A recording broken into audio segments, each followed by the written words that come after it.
Hello everyone. I think audio and everything is working. Tonight we are going to be working in pan pastels and colored pencils. I'm going to be drawing I think it's a monarch butterfly. Yeah, that's a monarch. There's another one that looks similar and I get them confused. I mean, you guys can let me know which one I'm confusing it with. Do I have it right this time? Now I'm doubting myself. Tonight we have a super chat goal actually. No, I didn't say it. Don't even. You can see I've got my carrots here for the boys. If we reach our goal there, they get that. What else do I have to announce first? So tonight I'm working on Inktense, and hold on, my camera is already causing issues again. This is not the first time tonight. Hold on one second. See if I can deactivate and activate it. It will usually kick it back. There we go. We are back on that. There we go. Okay, so I've got my Inktense. I'm working on the smooth side, and I drew out my design on the tracing paper, and then I use transfer paper. I just go over it with a little stylus. You put your tracing or transfer paper under, and you can just trace over, and that gets your image cleanly onto your drawing. Oh, Kirsten already wants to start off. We're the first tonight with our goal. Hold on. I have to give it to them now anyway because I feel bad that I said the word and they didn't get it. Do you boys want a super chat? And they also are super cute tonight. My friend got them each a scarf. For what is Gibson's? His was, let me see. May your days be furry and bright. And Wade says, Felice Naughty Dog, which is super fitting for the bad cow. Thank you so much, Kirsten. Okay. They're over there eating their, oh, look, my stool is in the way. I didn't even think that would show up on the camera. Okay, so with this tonight, and I didn't get a chance to respond because it's just been hectic. Lay down, both of you. Somebody did email me. I don't even remember who now. I saw it and I meant to respond back and I just didn't get a chance. Asking what colors I was going to use tonight. I never really know ahead of time. So it's not, I know that's not helpful, but I look at the time of drawing, and my reference photo's messed up. I just look at the drawing and go for close. So I know that is not helpful. I don't have a huge set. My original set of 20 is what I'm going with here. Let's see. So what I will do is do a base layer for, I'm going to start with the background. Now, sorry, I'm still sick. Turns out walking pneumonia is going around in my area really bad. Somebody posted in my city asking about it, and apparently that's what everyone has. I'm not saying that's what I have. All I know is I'm into 3 weeks of this, and it's been fun. But anyway, so I apologize. You will have to be stuck listening to me cough all night. And try to clear my throat. It's disgusting. Like whatever this is disgusting is the only way I can word that. But anyway, on mine for the background, I want mine to have a teal kind of color. Like it's still dark, but a teal tint to it is my goal there. Which soft tool cover do I need? I'll go with you. And I promise if my clearing my throat sounds annoys you, it's way more annoying in person. I have not had a cough like this. I don't remember ever having a cough as bad as this one has been. Okay. Let's see. There was something else. Oh, you can bid on this. The link, if you are in the US, you can bid, starting bid is $70.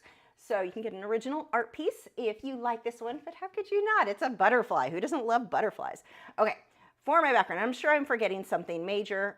I don't know what it is, but I'm going to start, sorry, this is going to be all night. It kind of got better. Well, it was actually not terrible last week. It's been this way all week. Anyway, I'm going to be mixing my colors here. Let's pull the palette up. So I'm going to mix my phthalo green with some phthalo blue to get a teal color. I'm going to start with that, and then I'll go around that with black. I'm not trying to make this super, super bright. It's going to look bright right now. I'll tone it down when I go over it with black later on. But I do, oh, that's a pretty teal. If you look at the reference photo, and just for, well, reference, there's what the actual reference photo is. You can head over to patreon.com/Lachri. The link is in the video description to this direct, like exactly that reference photo and the line art if you need it. But that is what I'm looking at. And we're just going to fill in. I don't care if I get this on my little flower buds or whatever those guys are. And we're just going to spread that around.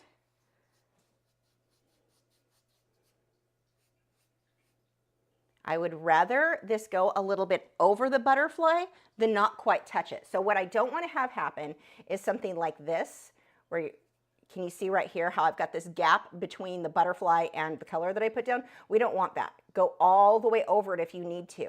We don't want that halo effect. Now, a halo effect intentionally where you've got a pretty glow, that's one thing, but that's not what we're talking about here.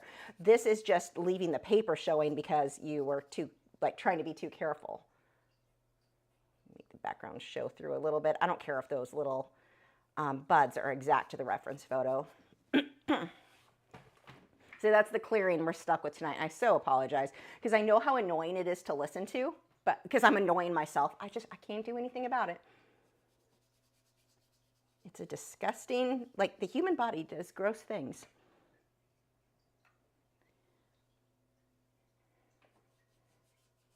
I see some of you are talking about snow. It has been so warm here. Well, mid-December, I'm wearing a tank top and here in Texas. My crepe myrtles just now this week started losing their leaves. Like, that is so crazy.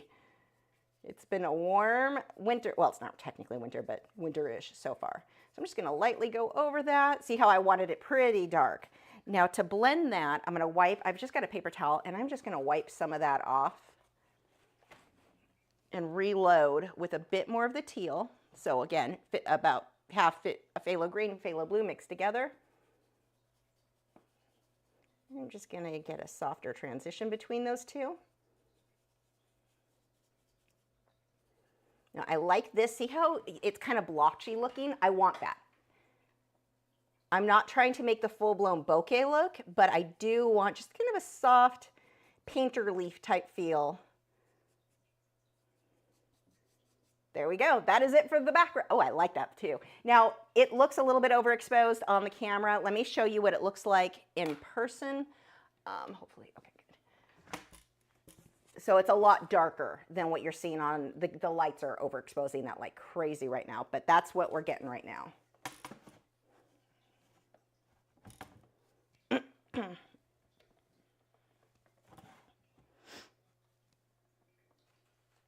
Okay, so we've got, can I just turn that down? Let me see if that'll help at all. Nope, wrong direction. Now it's actually these ones that are making it bad. Well, let me see if I can adjust really quick. I might be able to fix, let's see, Cam 2, contrast, saturation, sharpness. Oh, whatever it auto did just fixed. That looks much better. We'll go with that for now. Whoa, did I just close the wrong window? Oh crap, I hope it's still live streaming.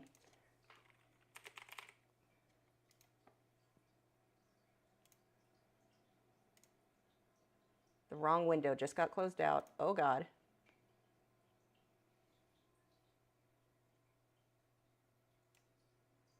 Are we still live? Okay, there we are. Did I lose you guys? Oh my gosh, I closed the one window, but the little X's were too close and it hit the wrong one. That just gave me a heart attack because it's always such a pain to get a live stream going again when that happens. Okay, anyway, so I often reuse the same soft tool over and over again. However, I'm going from blacks and teal colors and all of that into oranges and yellowy tones. I need to change the cover. So I will just pull that off and put a new one on. I got a new one out earlier. Where did I put it? Oh, there it is.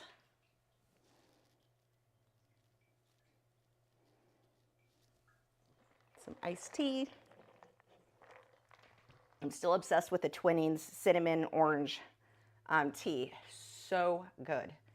Like I drink it all day, every day. Can't stop. Hot, cold, don't care. It's amazing. Oh, I have been putting a cinnamon stick in when I make it hot to make it extra tasty. It's amazing. Okay, that's good to know that you guys didn't lose me when that happened. So if I ever do it again, the OBS kept it going. Okay, so I'm going to start. This is with, I think it's just called orange. Pretty simple. Yep, orange. And I'm going to fill in the lighter areas of the butterfly wing. One of the things I love with Pan Pastels, it is super opaque. So look how bright that is over black paper. If I do that with the colored pencils straight over the black, it's not typically that bright. Like this is super, super bright.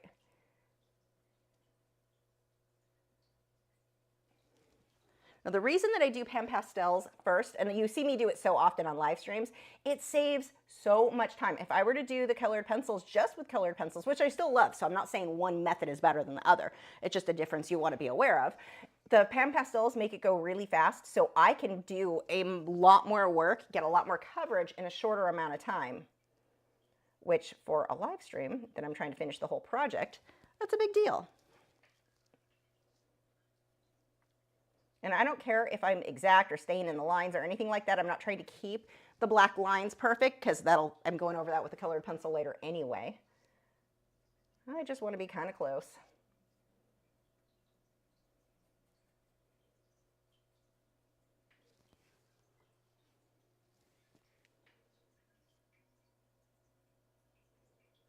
Oh, and for those of you on Patreon who I'm way behind on getting cards and such, or the postcards and the mini prints out, I sent out August and September that should have gone out in September and October. Those just went out this week, so now I'll be working on the next batch and then be caught up. I have been trying to not get so far behind. This time just really got out of hand.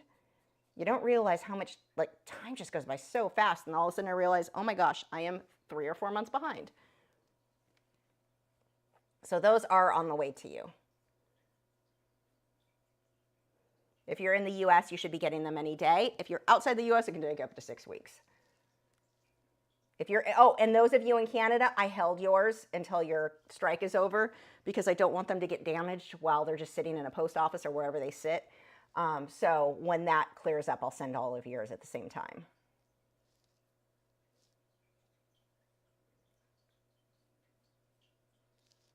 Okay, let's see. That's pretty good. We've got a little bit of a hint of some orangey color in there, so I'm just going to lightly go over it. I don't have a lot of Pan Pastel on my brush at that point. Just a little bit of hint of color in there. Okay. Now we get into some of the shadows. We've got some deeper reds we're going to start pulling in and some shadows. A lot of this I'm just going to do with the colored pencil, but I can do a little bit now. Oh, did they just go back to work? Okay. Well, heck. So those will be going out soon when I get the next batch out. So I'm going to take some red. Actually, no, I'm going to go with red oxide. So there's a little bit of red that mixed in with that, but the red iron oxide, that's going to be better for toning some of this down. Yeah, that's a good color. So we've got these shadows in here.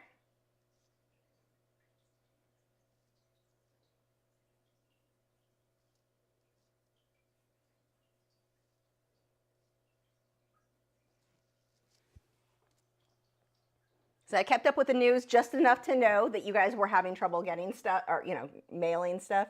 I actually know that from my the nail wraps, which, look, Christmas, I don't know if you can see all the Santa Clauses, little Santa Clauses, kind of there. I only know because people in Canada weren't able to get their nail wraps, and they were disappointed because they weren't getting their Christmas ones.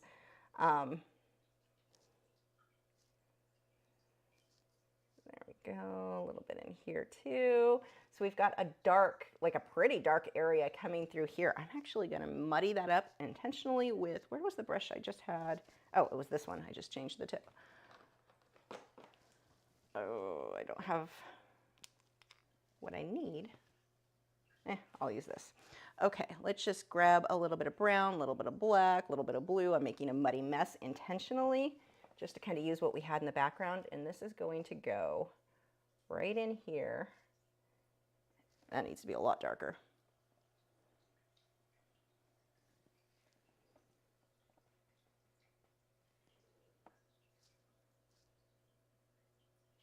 There we go. And this is just a mixture of pretty much what I used in the background. And not pretty much, exactly what I used in the background. Just to get some of those deeper shadows. And it doesn't look good now. That's normal. It's not supposed to look good yet. So don't let that scare you. Okay.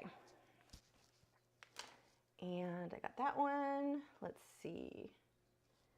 We've got a kind of lighter, come coming through here.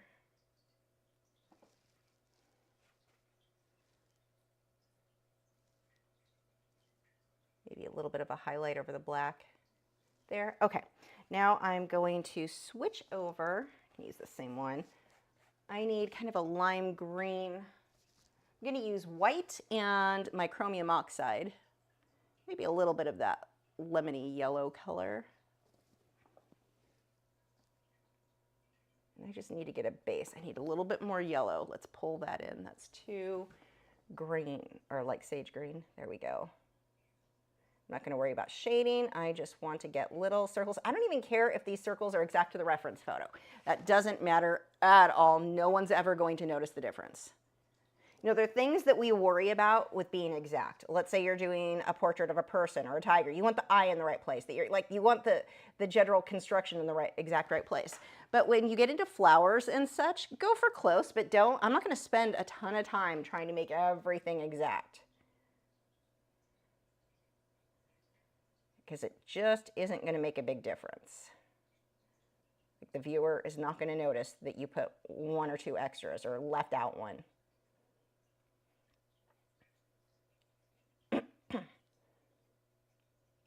Fill some of that in. Now this will come matted if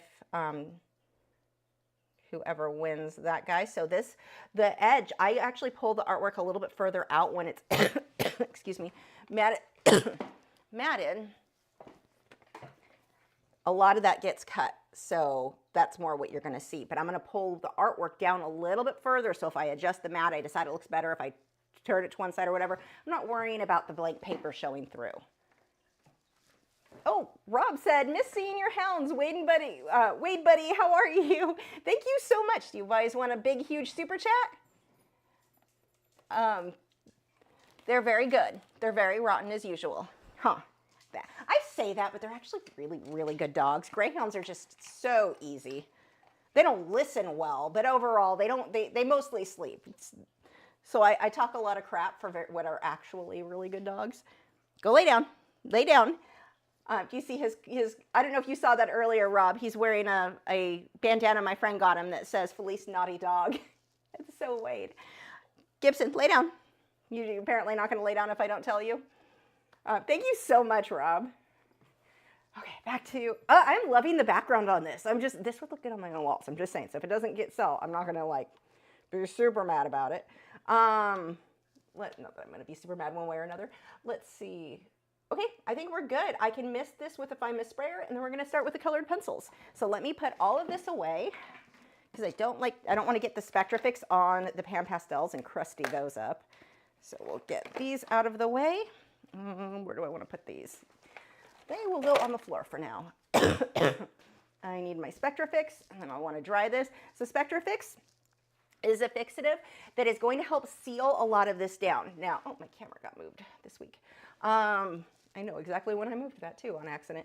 I'll be messing with that later. But anyway, Spectrafix is a fixative that I put in a fine mist sprayer so that it comes out super, super smooth. If you spray this from the bottle that, come back microphone, the bottle that it comes in, you'll get these heavy droplets that when it dries, you can see it. And even with the fine mist sprayer, you may still have that happen. You just blend over it. It's not a big deal. But this will help minimize it. And I want to put a layer of this before I put the colored pencil over it.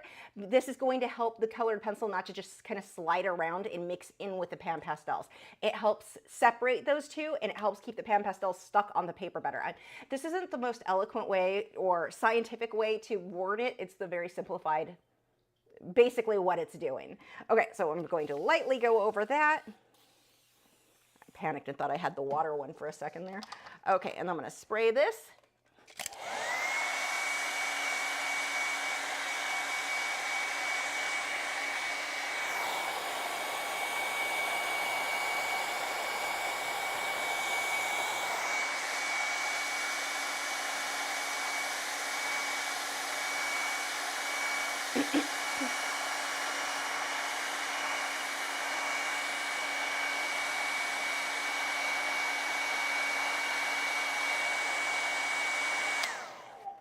Okay, Now, so drying it, it speeds up the dry time, but it also will help the paper shrink back into shape. If you leave it to air dry, it usually kind of stays a little bit warped. So that is why we're going to do that. Now I need to grab some pencils. I don't know what pencils I want, so I'm just going to grab them all and block the camera.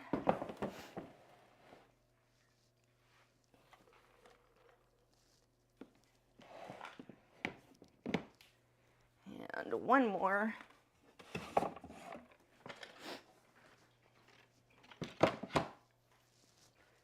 Oof. Okay. Wow, that looks really accurate on screen to what I'm seeing in person. That doesn't happen that often. So I'm going to start with, we'll just pick a butterfly wing. And where is my box? So if you are somebody who works in colored pencils, which makes sense if you're here.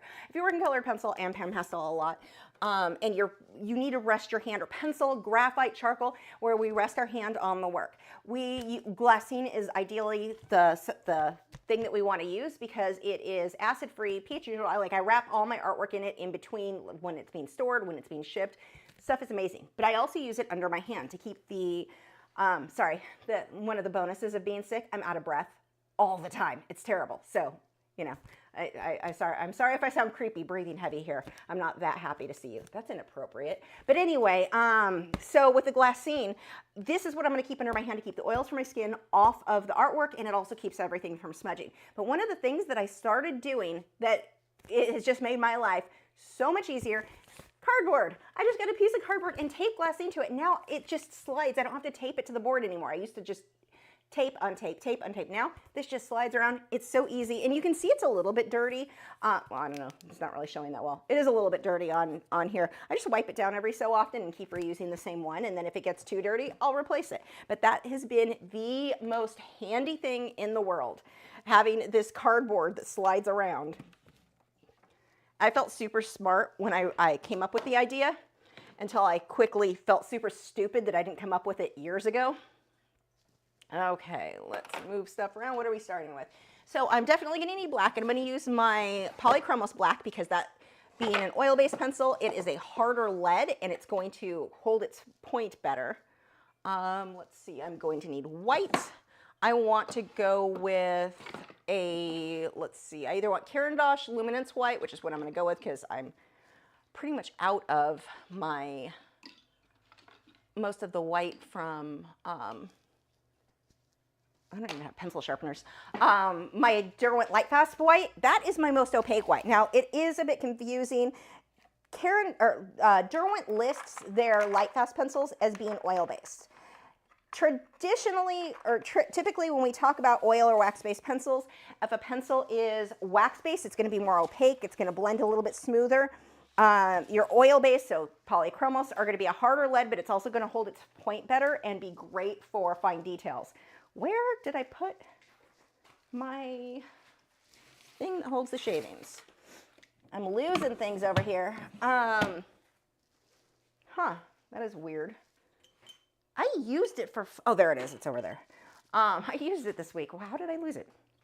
Anyway, back to the pencils. So the Derwent Lightfast pencils, they list them as being oil-based, but in practice, they behave more like a wax-based pencil or somewhere in between wax and oil-based, but they're very, very opaque, which again, is not something you typically see with a pencil that has a higher oil-based content. That's why I lean towards calling them, they went and did that and just confused the whole thing on explaining to people oil and wax-based pencils. But anyway, my Caran d'Ache, or my Derwent Lightfast white, I'm pretty much out of. I do have Arctic I can use if I need to, but the pencils are so sharp at this point, or dull, used up at this point. I'm going to go ahead and go with my Caran d'Ache. It'll be closer, not quite as opaque, but close enough. I'm going to grab a couple of orange pencils that need to just be lighter. Those will be with Faber-Castell. And I'm going to pull some teal into that butterfly's wings, and I want that to show up a little bit better. So I'm going to go with my, I think Caran d'Ache has one of the better opaque teals, yeah. Okay, so we're just going to start with these.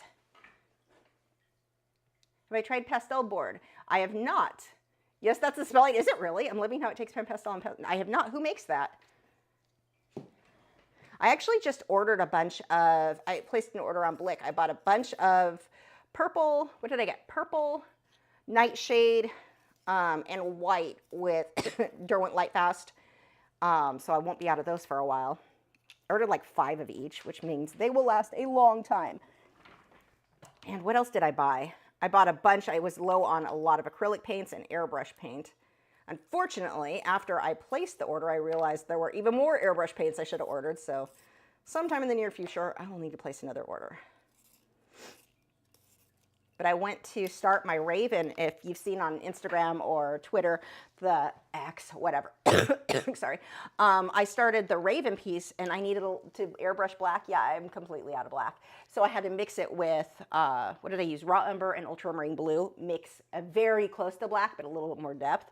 So that is, if you ever are out of black, those are your colors you're going to mix. Okay. So let's start. I'm just going to kind of map out where the white is going to go. See how well that shows up? It's not going to be as bright white as it would if it were on white paper, because it is over black and you can kind of see the black through it. Shows up what the contrast is so beautiful. It's not really a problem. Now the polychromos, let me show you what that would be so you can see the difference. Actually, the camera will probably overexpose it and make it look like it stands out more than it really does, but we'll do it anyway. Polychromos will show up, just not typically as bright.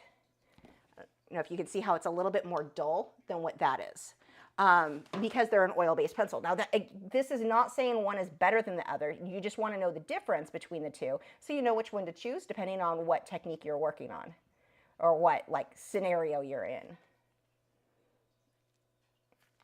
Let's see. You are going to get some bigger ones right here. And if I miss a spot, I don't care. Go for close.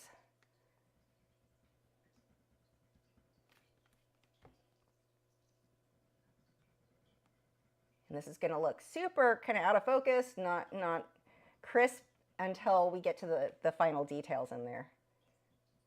Oh yeah, I'm adding extra spots in here. He's a special butterfly.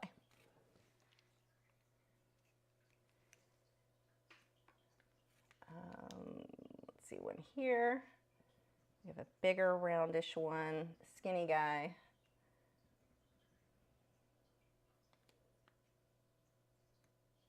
Orange, orange, white.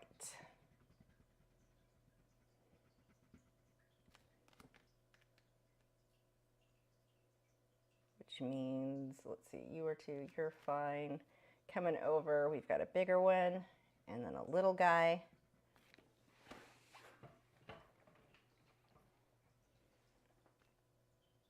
You know, I've never even used, I've got pastel mat here that you guys actually sent it to me, and I've not used it with pan pastels. I used it with colored pencils. It was really nice. I don't really have a reason. I haven't used it again since. I just haven't. But I need to try it with the pan pastels too.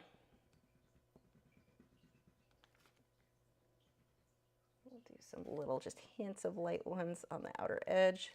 There we go. And let's see. You're kind of a hot mess. I don't even know what goes where at this point on this one. Let's draw you out and around. Well, that actually works well because a lot of these spots were more orangey. So we can let that I got in the wrong place just work into it. So I get orange, some darker spots.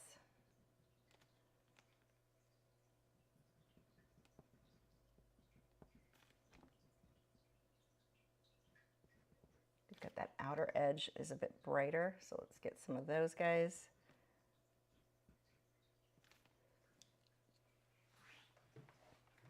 Ow, elbow. I love this easel, but my God, my elbows are always bruised. I hit my elbow on the table thing that's attached in the front. I'm sure there's a more technical term that I don't know the word for. All the time. Okay, I need to sketch in some of the black. I don't know what goes where right now.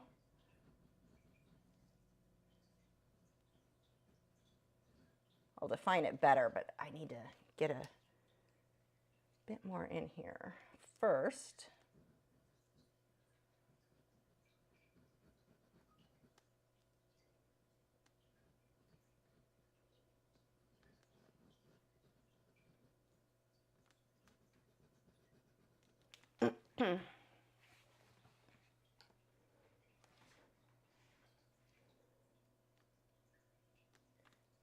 Rob said, I've used boards from Clairefontaine Pastel Mat on board. The board's on board, and it's phenomenal. Yeah, I really need to try it.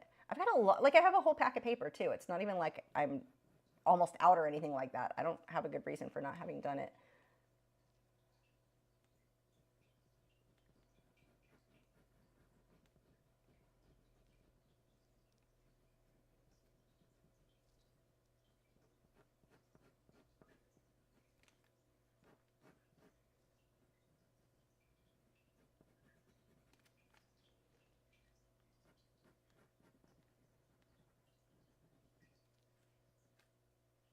And that's just kind of darker with a little bit of light. Okay, so that gives me an idea of where those lines go. While we're at it, we may as well throw these ones up too.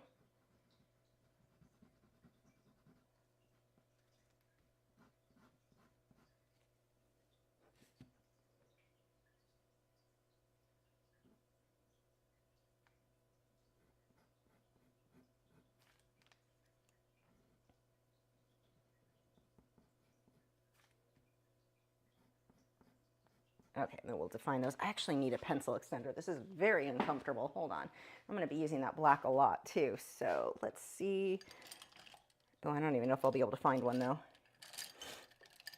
I love, if you are ever buying pencil extenders, the Derwent are by far my favorite. It comes with a 2-pack. Well, I don't know if they sell it any other way, but the way I got it, it came in a 2-pack.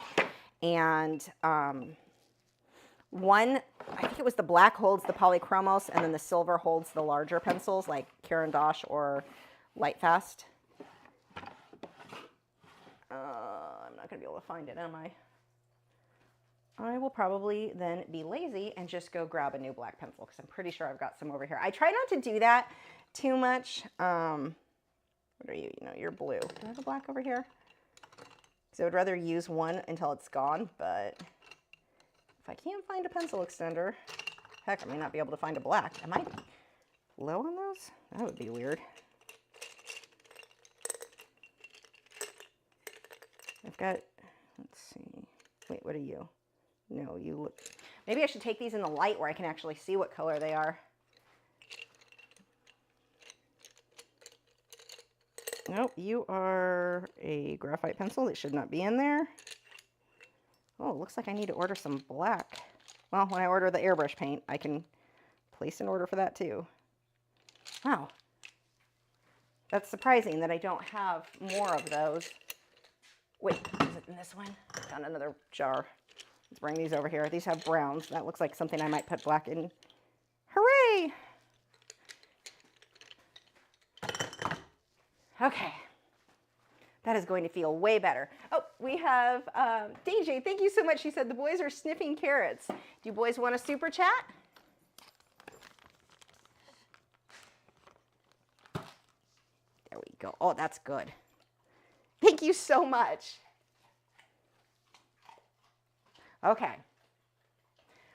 Let's see. Okay, go lay down. Lay down. They're like, I know you have full-size carrots up there. Lay down, down, down. Don't worry, I won't be mean. Even if we didn't hit the super chat thing, they still get it after. You guys just wouldn't see it. I'd still give it to them when the live stream was over. So it's just cute to watch them because they love carrots.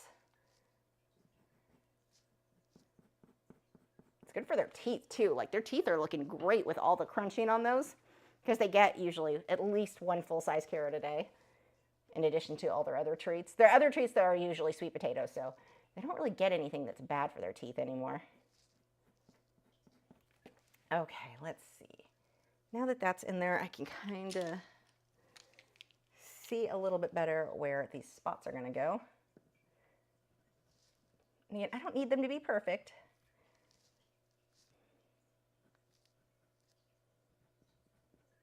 Now notice these lines here, they don't just outline all the way around. You've got gaps where it's black, so don't just line the whole thing with white.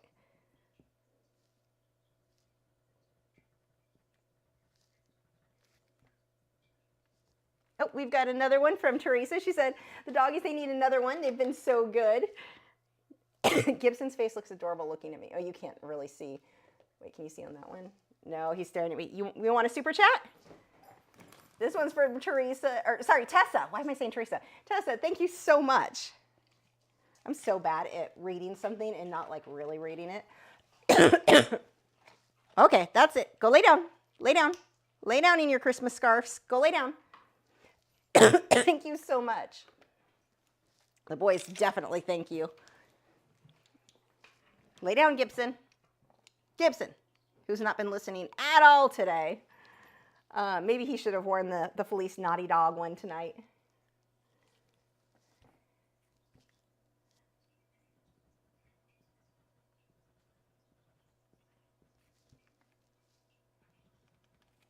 Okay. So let's start working. Actually, while we're here, we may as well start on the circles on this guy. We've got his little eye. So there's the shine over his eye. Some of these, well, I'll shade over them so they're not that bright. There's knee comes up here.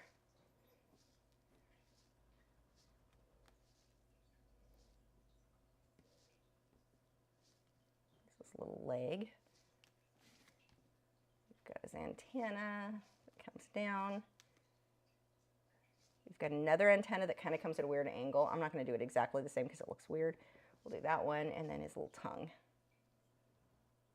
I'm not pushing super hard on those. I don't want them to be that bold.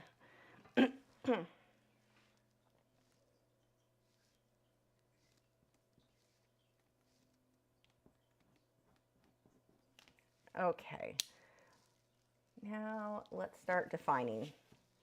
We're going to come up here. We've got little hints of orange. So I'm using my polychromos because it is going to be more translucent. I don't need it super bright. Just want that hint over the black. And I'm also going to start pulling in some teal. So where this is highlighted with white on the reference photo, I'm going to be using teal. And this is actually, oh God, it's Caran d'Ache. I'm never going to read it. Cobalt, great. No, okay, I could read it. Some of those are written so tiny, I cannot read what they say. The joys of getting older. It doesn't feel like it was that long ago that I could easily read little things. I mean, Caran d'Ache has always been a little difficult, but it's really difficult now. Okay. And then we're going to pull that highlight over here. Oh, I didn't even do anything on this wing yet. Let's see, we have that area comes down. We've got those highlights in there.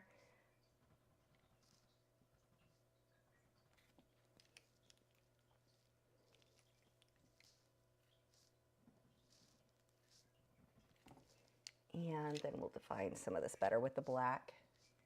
Oh wait, we need spots in here too. It's almost like a little heart. Okay. Oh, Nick said, gave another super chat, said more snacks and boops for the lads. Do you boys want another super chat from Nick?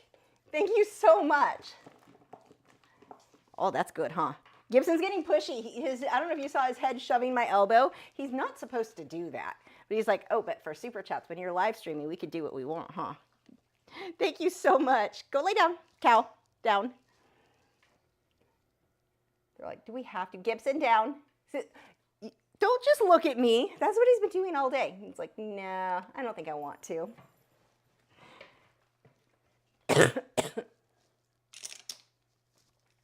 Okay. So I'm going to need some more opaque orange and yellows. So let's go, where are my Caran d'Ache? Probably has better colors there. Got apricot. I'm pretty sure that's what that one is. Yeah. Raw sienna. Let's go with a peach color. I have no idea what its actual name is. And a deeper, I don't know which one of these will work. Okay. I don't think I want that color. Putting the raw sienna one down. Apricot I do want, and I just dropped it.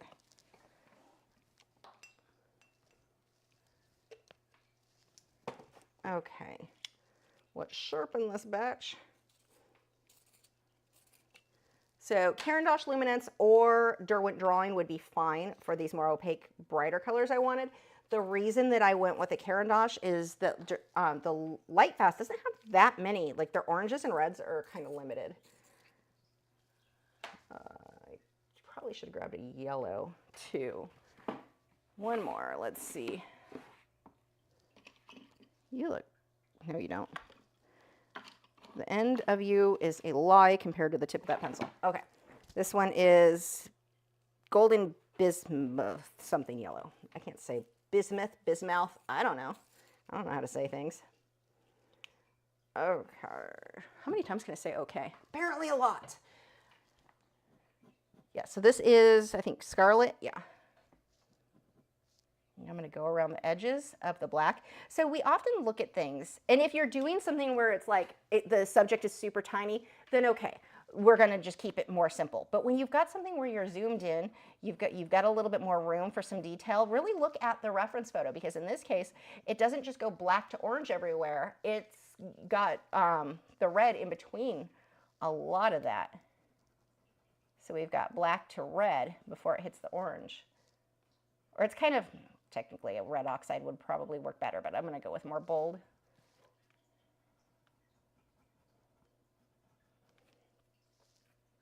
And these ones are just darker all around. Actually, I'll probably use my polychromos for those.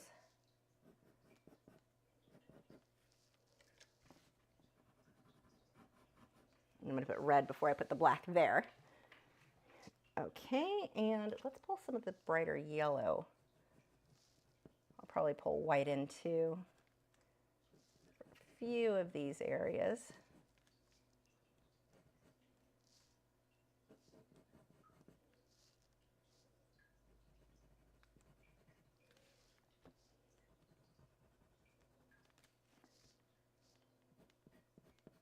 Now pay attention to that shadow there. We want to make sure that stays.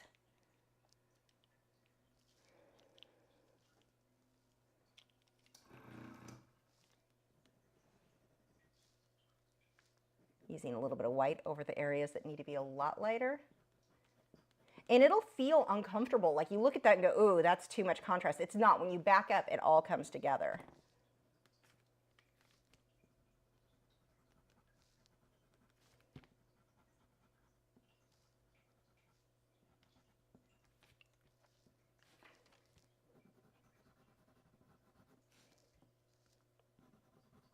In the white, I'm not pushing very hard. All I'm doing is letting it lighten up what's already there.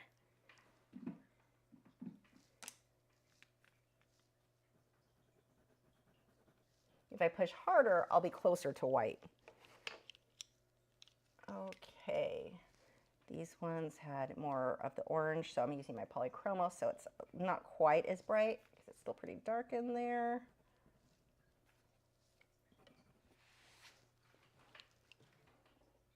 And I'm going to get a purple. We all know I'm going to go for my Derwent Lightfast for that. Something kind of purplish. Actually, yeah, if I can find one. Ooh, what are you? You look like you would work. Sienna? Maybe. Let's try that. It's not the purple. I still would need purple to darken it. No, Nightshade looks like it'll work better.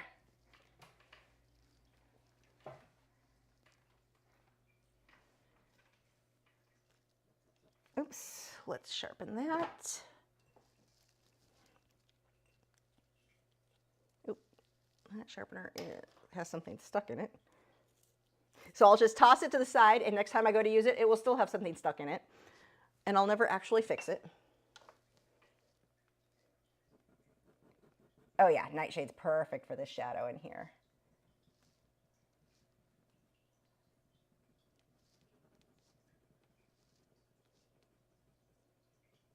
I didn't want to just jump to black for making a shadow, because when you're working with oranges and yellows, when you put black on there, it just kind of comes out like ugly green.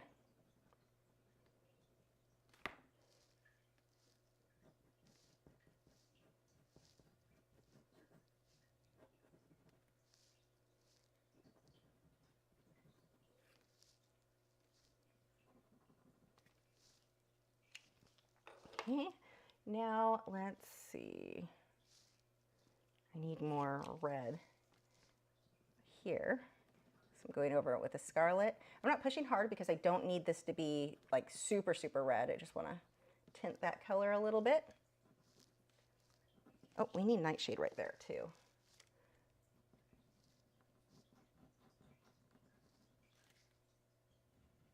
I'm going to use that for that outer wing. I'll probably use it in a few areas here. I'm pushing a bit harder because I want that line to be nice and clean.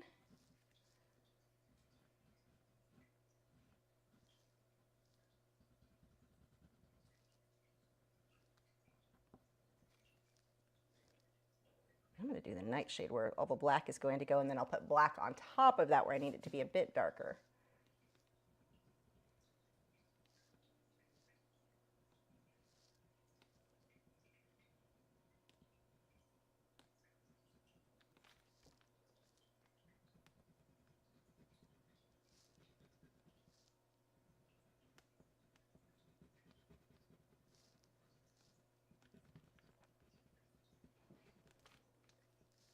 So I'm thickening up a lot of these lines. I just had them pretty skinny in there to map out where they go, but now I can start filling them in better.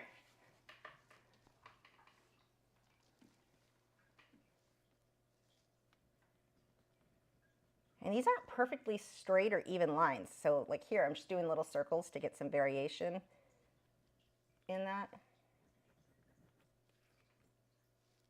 There's a leg that comes, let's see, his knee came up and down, and there's another one that comes down here. His little foot.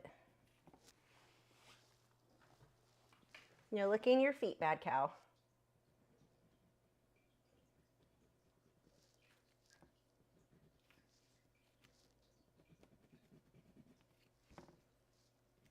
Look how dark that is. I mean, it looks almost black. It does have in person a little bit more depth because it's not straight black. And I'll put a little bit of black over it for the darkest portions.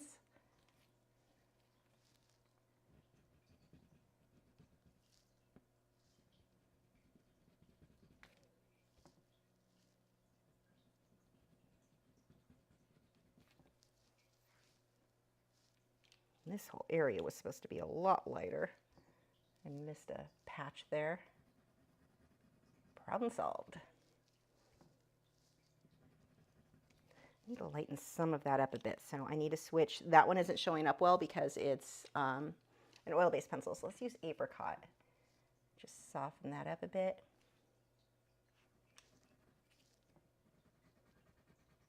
And the apricot looks good over this too. The yellow was a bit too yellow. That's much better. I'm pushing hard, so I'm burnishing, which means I'm not going to be able to get many layers over that, so it better be where I want it to be at that point. When you burnish, you flatten the tooth of the paper, so it makes it so you can't get a lot of layers on top, but it does smooth everything out really pretty. So it's a good technique. You just want to save it for your final layers. There are some people who burnish start to finish. One, my hand can't take it, but two, you just better make sure, and you can do that. I mean, people get great results that way. You just need to make sure you're not making any mistakes because you can't easily go back and fix those when you burnish from the beginning. Let's get some shading here. So I'm just lightly going over that with nightshade. Softening some of these edges. And then some of these, we need a little bit of an orangey tint, so I'm going to use my polychroma since it's more translucent. So it just gives us that hint over the black. Now, if I burnished with nightshade, this is not going to show up well. But anywhere where it's just the black of the paper, it shows up fine. See, like here, oh, I don't know if you can tell there, but it showed up here, but not here where I burnished right next to it. I'm going to go right over some of the yellow or the white spots because those should be darker. And I'm going to do the same thing with nightshade over some of these spots just to push them back a little because they're more in shadow. And the same thing over his body. And actually, we've got to go over with nightshade all over anyway. Go around those circles.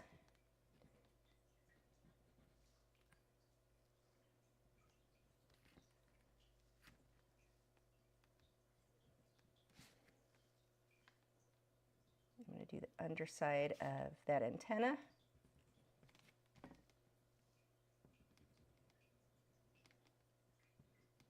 And his little tongue.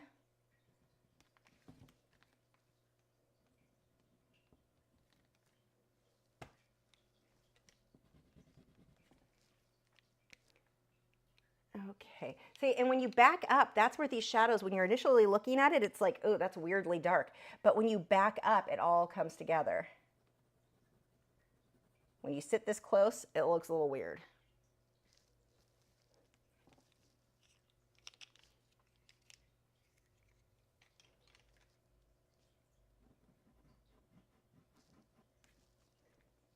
This little head comes out a little bit further than that wing.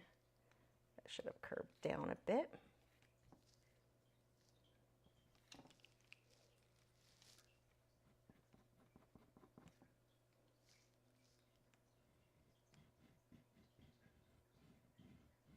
I'm pushing pretty hard there. Actually, I'm not going to need to do that much with the black because this nightshade looks great on here.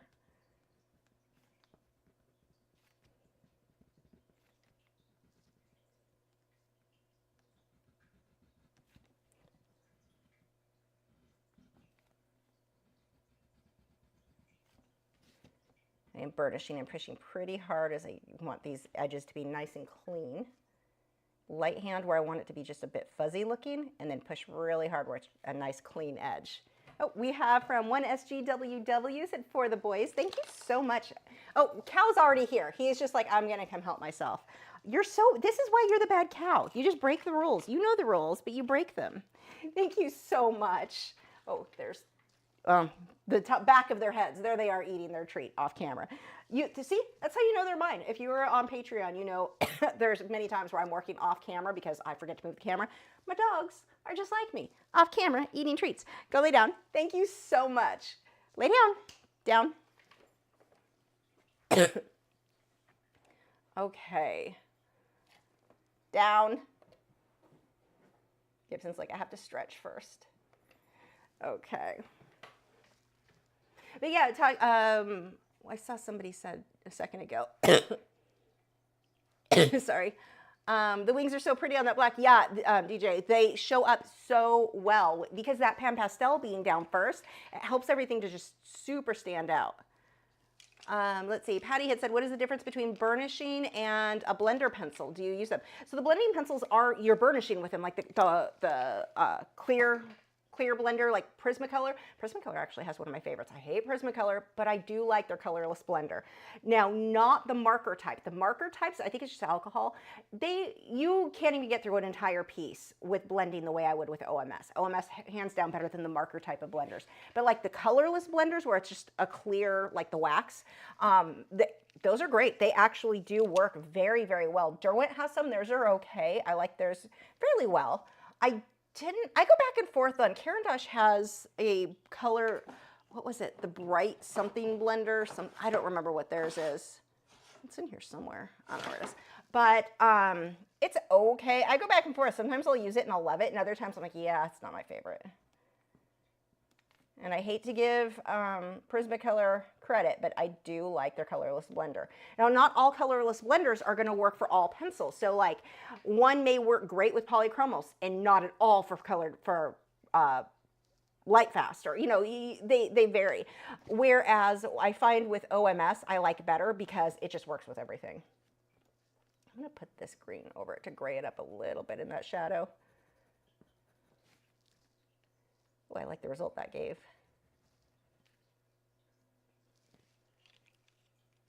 Okay, let's use the black to define some of this a bit more. You're not going to really notice much on difference between this and the nightshade on the camera. One of the big differences is this holds its point really well because it is a polychromos. I want to get a few lines in here too. With that orange. Oh, we have another super chat from Allison. Do you boys want another super chat? Thank you so much. I'm glad I cut extras of these tonight. Yeah, huh? That's very tasty. Rob said, never use Holbein melts with Carandash. It never comes out well. Ooh, well, I mean, I'm not a fan of Holbein, so there's that. Cool. Go lay down. Go lay down. Go lay down. Thank you so much, Allison. Gibson very slowly. Slowest race dog ever. Okay, I think we're pretty good on the butterfly. Let's go ahead and get started on the little flowers. These guys are pretty fast after I throw things on the floor. I'm going to use my nightshade for the base shading for a bunch of these for the bottoms. So let's define these a bit more. Actually, this needs to be sharpened a lot.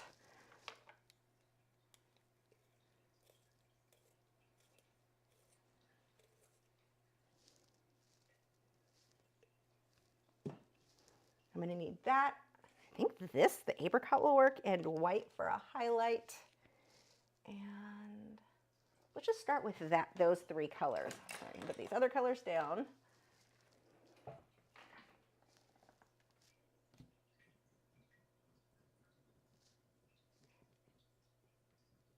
And we're just underlining, not underlining, but kind of pulling that shadow up in between some of these. Now, when you've got something like this, we're basically creating the illusion of detail. We're not really getting as much detail as what that reference photo has, because that would take me forever. We just want to kind of quickly go through. I know I need shadows and highlights, and that is what we're just getting the general where the lights and darks go. I'm not making it exact to the photo. We talked about that earlier on. It really isn't going to make a big difference. I do want to just kind of quickly go through and get I'm almost scribbling at this point, like it's that non-precise. Controlled chaos, I guess.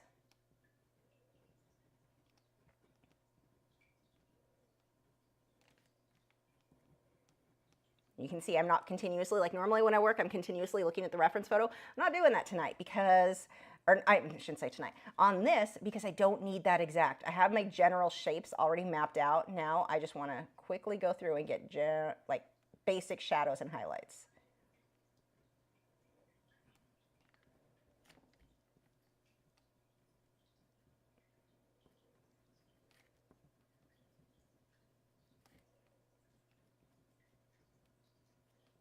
I'm really glad I ordered more nightshade. I should have ordered some more pencil extenders while I was at it. When I ordered the airbrush paint and the other colors, I forgot I should pick that up too.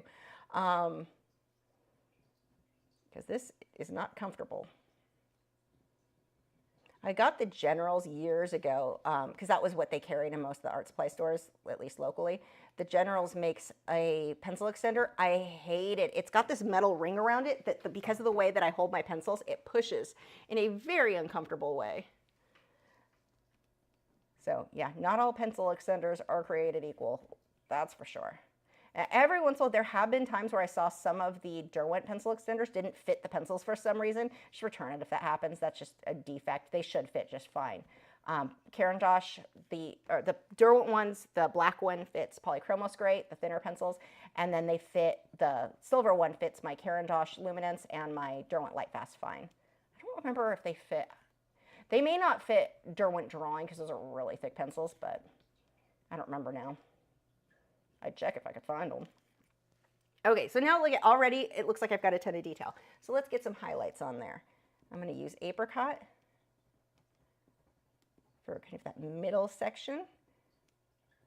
And then I'll use white for just a few of these to have my brightest highlight. I don't want every single one to have white, like that bright highlight. I want to have variation. Well, it'll make it look more realistic.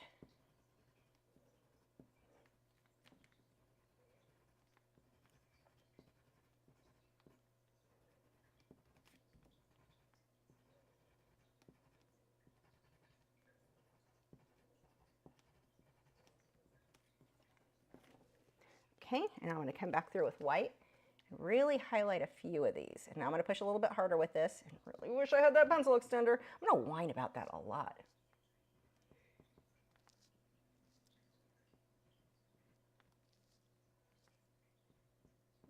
Hitting the tops of those. Now notice I'm not going over the top of every single thing. You want that variation. Anytime you're working with like grass, trees, leaves, rocks, anything.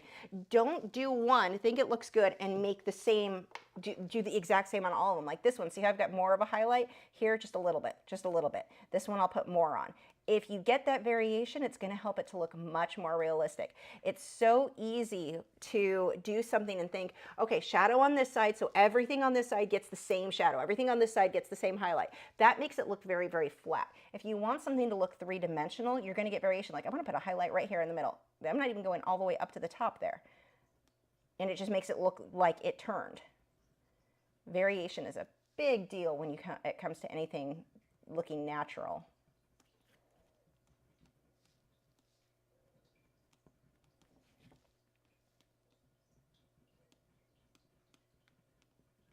Again, if you are in the US, you can bid on this. I am not going to claim it's going to be there by Christmas because it probably will not. Actually would prefer to send it after Christmas just because of post office is being late and losing things right now. The holiday rush.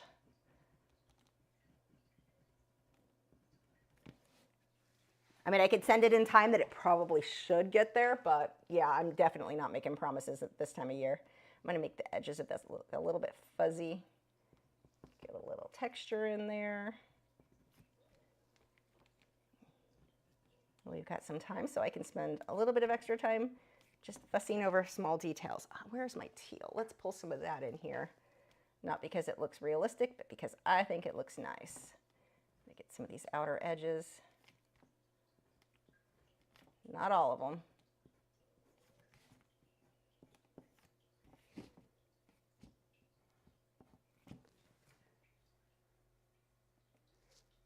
Okay, let's get some deeper shadows in there too.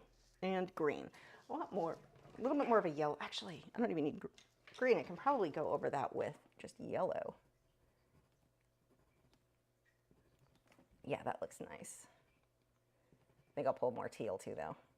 Because I've got teal in the background, it makes more sense to pull teal in. Although I do have a decent amount in here, but we want some teal in the subject too. Where did I do? Where did my teal pencil go? Oh, it's in my hand. That is where it went. I'm going to pull a little bit more with you. I'm calling it teal, but again, that is cobalt green. It's more aqua than anything. It's not even really teal. Neither me nor Karen Dosh is calling it what it really should be. It should be called aqua. I would even take light aqua green.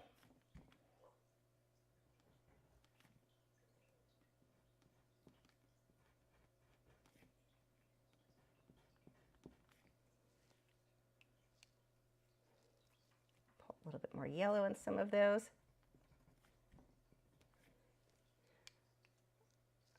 Okay, let's put some more white too. And I'm pushing pretty hard anywhere where I want this white. These are just a few little highlights.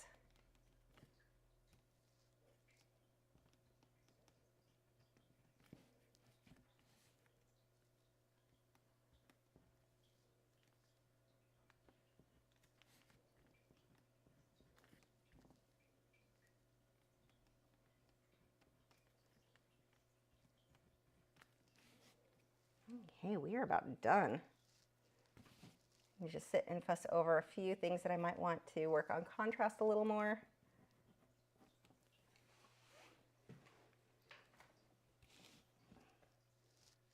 Maybe make his spots a little bit bigger. Now luckily, because I've already got so much of the dark in there, these spots, most of them are just mixing in with the dark, so they're not too white. I'm going to tone those down a little bit with some teal and nightshade.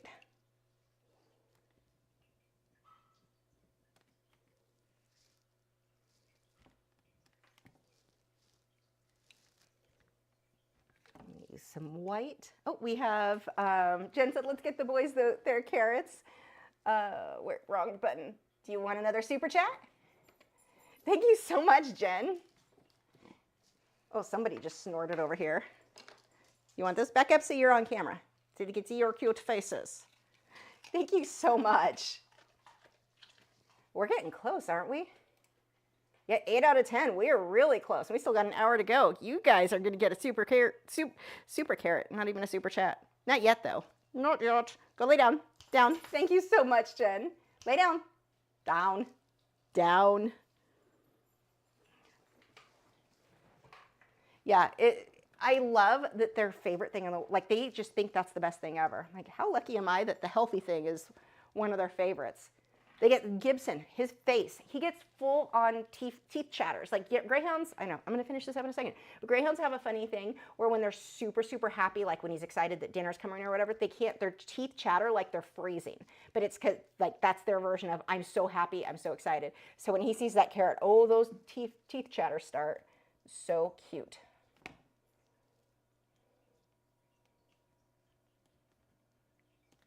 Just defining a couple of things. Now, if you, we have from Beth Monk. You boys want another super chat? So close. There you go. Thank you so much. Lay down. Down. Yeah, Gibson gets more teeth chatters than Wade does, but Wade does it too. Go lay down. Down. Down. Okay, we are about done on this. Just a few little highlights. I really like how this guy came out. Now I've done so much burnishing and I have so much on here. Nothing that I'm doing is really coming out white. It just lightens the color that's there, and that is exactly what I want.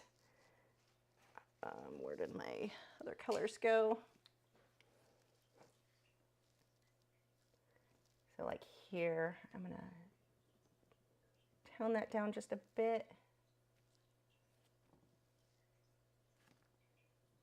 Make sure that's defined.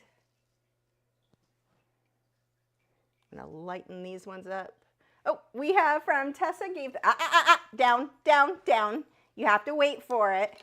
You get the big one from, Tessa got the 10th one. She said, bullseye. They know, they're excited. Okay, come. You get your super, so these are huge, these carrots are so big. Back up. Oh, that's happy. They're not gonna mess around. They take that to their bed and lay down. It's basically like having a chew stick for them. Thank you guys so much. Oh, and DJ had another one. Should carrot, please? I'm gonna give them an extra sweet potato when they're done with those.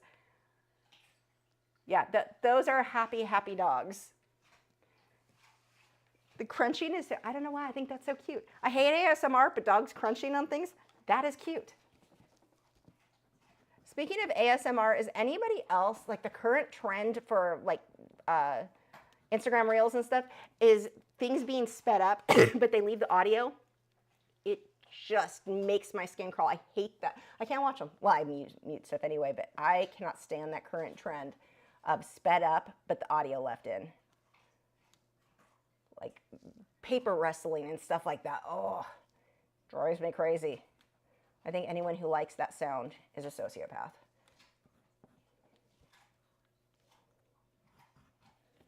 Okay, I think that's a big crunch over there. It's really funny too. Gibson will do where he's just biting on it with the tip of his teeth. It's so cute. Rob said we need a Matt eats carrot on camera. Matt would not be as impressive or excited as they are. Thank you so much, Joseph. He said a little for the boys, a little for the artist, and the rest for the horde. Thank you so much. Now, for the horde, do you mean for the horde of animals or for the horde as in World of Warcraft? For the horde. I could go either way. I'm not, because I'm that big of a nerd. Thank you. I think those boys might get a second carrot by the time the end of the stream is over. I may just have to get that for them. Okay, before we sign this, yeah, it's hard to say because I have a horde of animals, basically with all my birds and my fish and my frogs, and dragon who's currently basking back there. I don't think you can see him on those cameras. No, you can't see him on the camera right now. What was Rob's idea? Oh, having Matt eat a carrot? Yeah, I don't think Matt would go for that. He'd probably say it had too much sugar for his diet or something like that. Okay, let's sign. I'm going to use my aqua color because that should show up really well. Let's sharpen that pencil.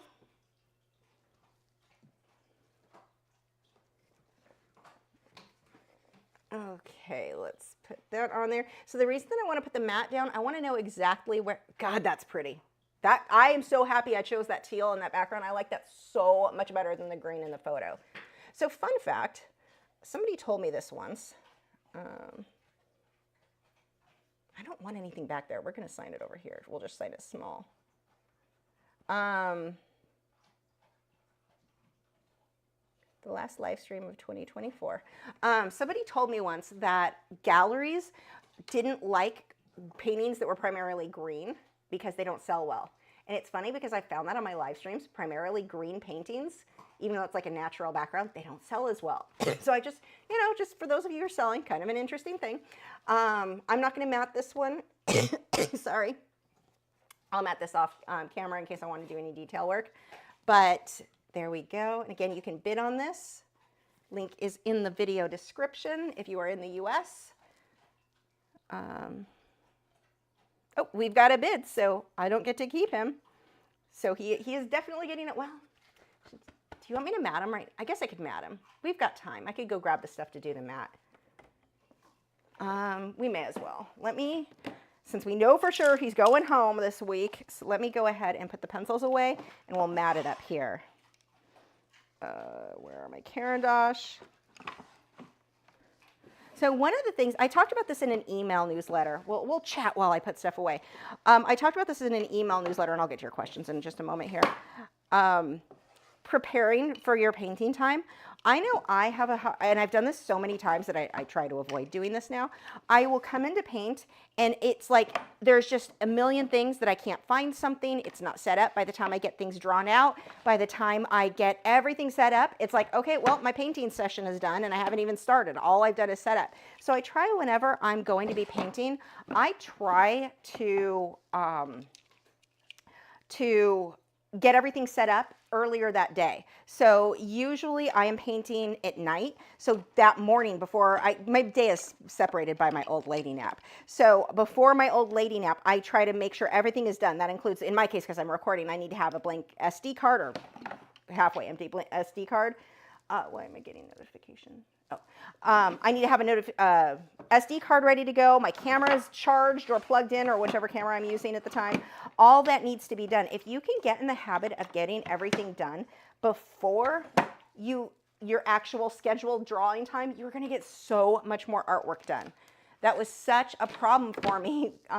Like I'd lose an entire day of painting or drawing because I was too busy trying to find things that are missing, like pencil sharpeners or like just random stuff. I'll be missing a specific pencil I need, or I can't find the thing I need to my tripod. Like stuff like that happens so often. If I can get that done before I plan to paint, when I actually go to paint, the other bonus is not only do you have more time to paint, your brain is just in a better place for it. If you're being kind of scattered, running around, trying to get things together, it's very hard once you get everything ready and you do, like, let's say you still have 2 hours left to paint. It is so hard to get your brain back in that, like, state of calm and I'm ready to work. You end up getting too frazzled because you just spent, in my case, 30 minutes trying to find an SD card that I lost, or, you know, whatever it is that I'm missing. So if you can get your whole workspace done first, your life will be much better when it comes to the actual painting time. It removes a lot of that stress. Okay, I'm just going to wipe that down. Let me go grab a couple of mats. I will be right back. A couple of mats. No, one mat, one bag, one board. You probably can hear me part of the way through this. This closet is a mess, so I might get crushed. Oh, crap. Yeah, the door's blocked.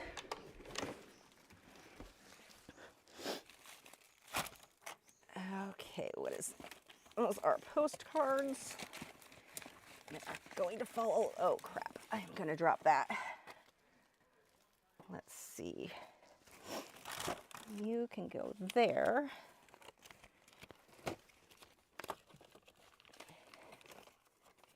Yeah, that'll work. Yeah, let's see. One mat.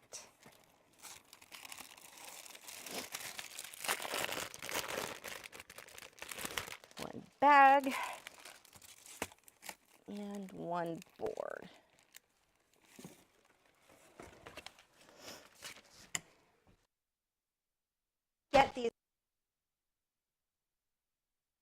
The link should be in the video description for these mats that I get. I get them off Amazon from a company called Golden State Art. I have been using Golden State Art for years, like, God, since 2009, I would say. I've been buying from them forever, way before they were on Amazon. So what we're going to do first, let's put the dirty mat away, the one I coughed on. So the first thing we need to do is remove the tape. I'm going to use a hairdryer, and I'm going to heat this up so that the tape comes off easier.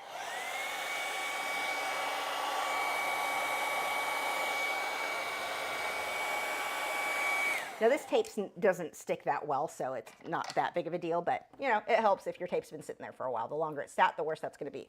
When you remove this, you wanna make sure that, let's see, easel. Whoops, you don't need to see those. Let's get those off. Okay, when we remove this, we want to make sure that we're pulling away from the art. Never, never, never.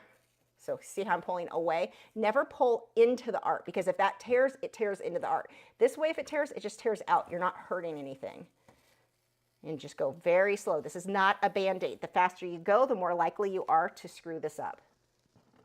You do not want this to rip. It is the most heartbreaking thing when you think you're done and something tears.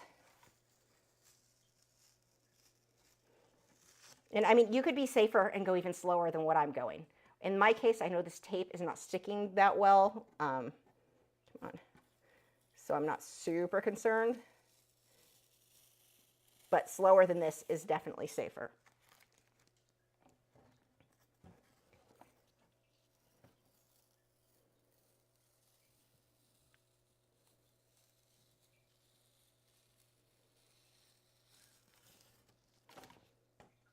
Okay. Now let's head over here. Whoops, wrong one. So the first thing I need to do is get this positioned exactly how I want it. I need to grab some, whoops, some tape, some different tape, some skinny tape if I have it.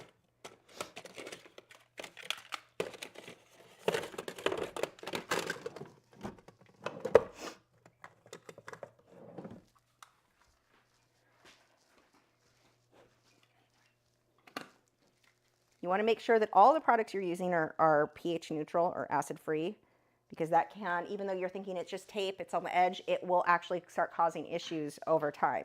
So I want to position that. I should be closer to the edge of this before I do that. Let's get that lined up where I want. About like that. Oops, I can't have it off the edge so I can grab it.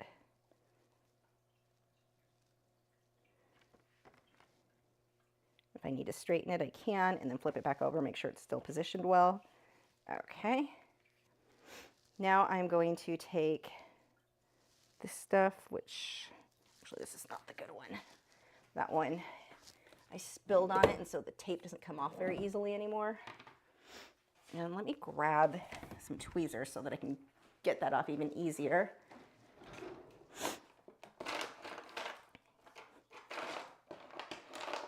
Okay, I know they're in here. Oh, they're there.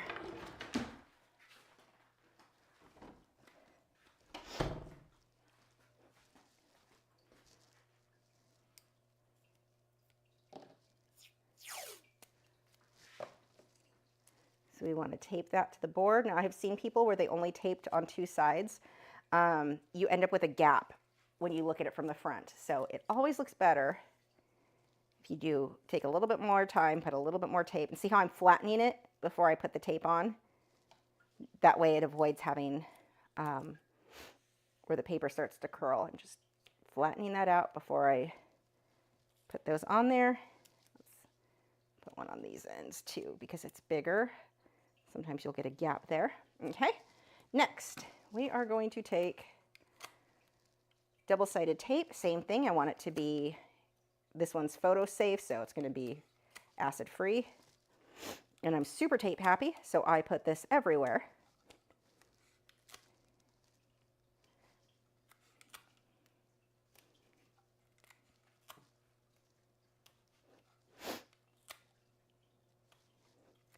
Anyone with OCD is probably going crazy with the, oh, you can't really see it. It's all wiped out. It's not even. I don't worry about spacing it even. I just want there to be a lot. I've seen too many times it shows where artists put the mat on, they don't do everything. So this is the thing. Let me show you actually this way. This way. Okay, so right now, whoops, that looks pretty, right? That looks cheap. That looks unfinished. So we want to make this look nice and professional, and this is why this step that I'm doing now is so important. I'm going to put the backing on it. And you can technically sell it that way. I mean, plenty of people do it. I see this a lot at art shows. But it doesn't look as expensive. When somebody's buying artwork, I mean, it's a luxury item. It's not cheap. Just taking this little extra step can make it feel much, much more valuable. Oops.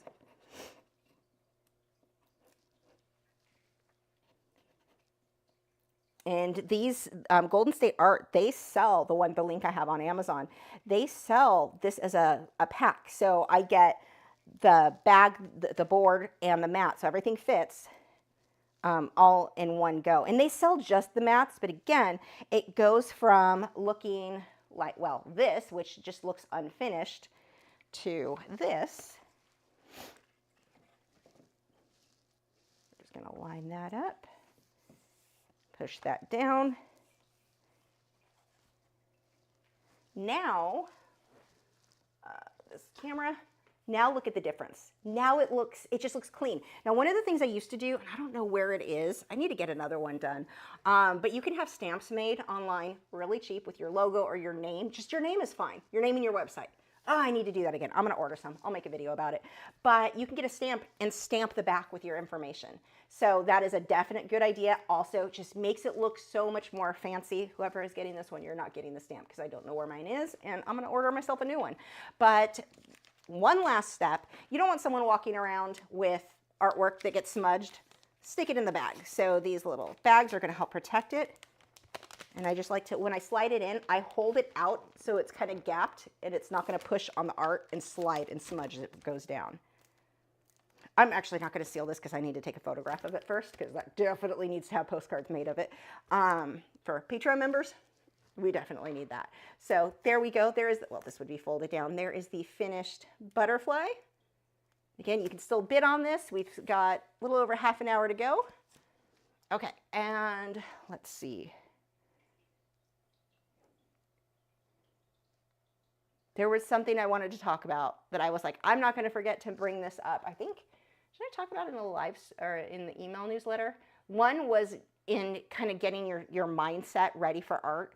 So having your everything done beforehand definitely helps. What was the other one? I forget. We have from Melinda said, sorry, have a great Christmas. You've done so much to help me with my art. You really are the best. Oh, thank you. Get well and say hi to the pups for me. Thank you so much. Do you boys want another? Well, I guess that's a yes because they're already here. It's like you teleported. Suddenly I have mages. There you go. Sorry. Thank you so much, Linda. Linda. Sorry. I get all excited and the coughing starts up. Go lay down. Lay down. Down. Down. Down. Down. Today. Don't just look at me. Gibson. Got to use mean mom voice because you are not listening. Gibson, down. Down. He has just been like so stubborn today. Sight hounds, wonderful dogs. Lord, are they stubborn. Okay. I don't remember what the other thing was that I wanted to bring up though. That is driving me crazy because I keep thinking, oh, that would be a good thing to talk about during the live stream. And I can't. We talk about scammers. We did that last week. I wrote it down and I was like, oh no, I don't need to bring this with me. I'm not going to forget. And then I forgot. Okay, so let's go with the question that you guys, my website's down. What? What's it doing? Oh my gosh. What in the what? Do I have any emails about it? That's not good. So whoever bid, if this doesn't come back up, I don't have any notifications. Shoot. You may not be able to pay yet. I'll message you when it's fixed. Do I have any more? I used to have a thing that let me know when my website went down. Apparently it's not that way anymore. Wow, that sucks. And I have no way. Hold on 1 second. I don't think it'll matter. I don't even know what I can do about that, because what is HTTP?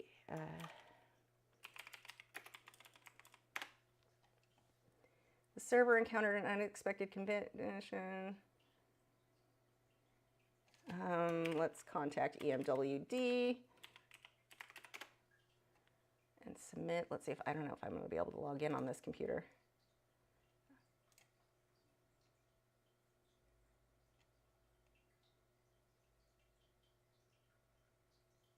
Nope, that was from June. There's nothing. Recent support. Support website, support having a problem.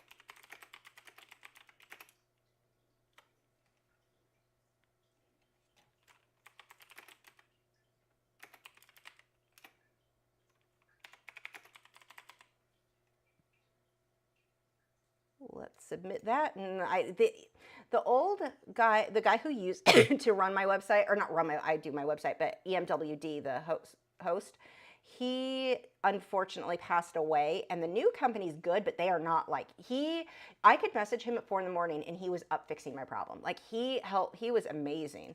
I don't expect the current EMWD to be that quick, but there we go. That's actually kind of an interesting thing to bring up.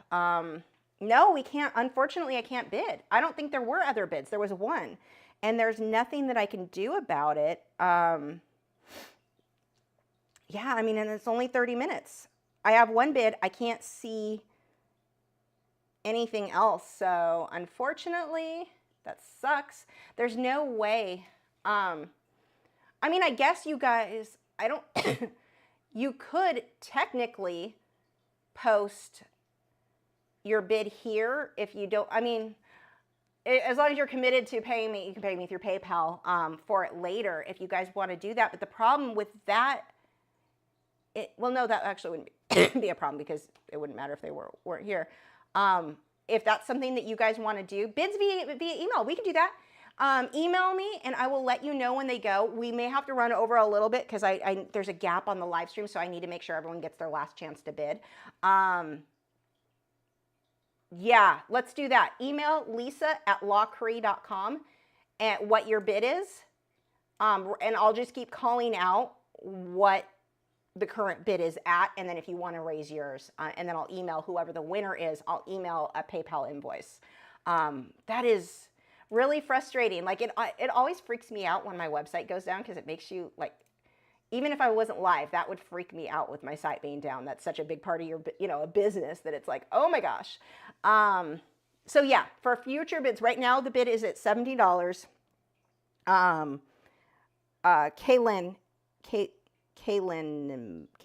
Kale, I can't, that's the username, is currently the top bidder. So we'll do it through email. That's how we'll have to do it. Just email me, lisa@lachri.com, with your bid. And then again, I'll email after. What a mess. Okay, while that's going on, let's get your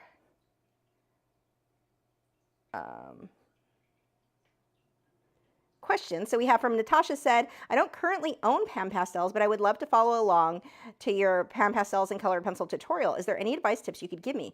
Thanks. Also, have you ever tried Caran d'Ache Pablos? Caran d'Ache Pablos, we'll start with that. I have a couple of them. I have the white and the black are the only ones I find remotely useful. Caran d'Ache Pablos are to Caran d'Ache Luminance what Prismacolor Very Thins are to Prismacolor.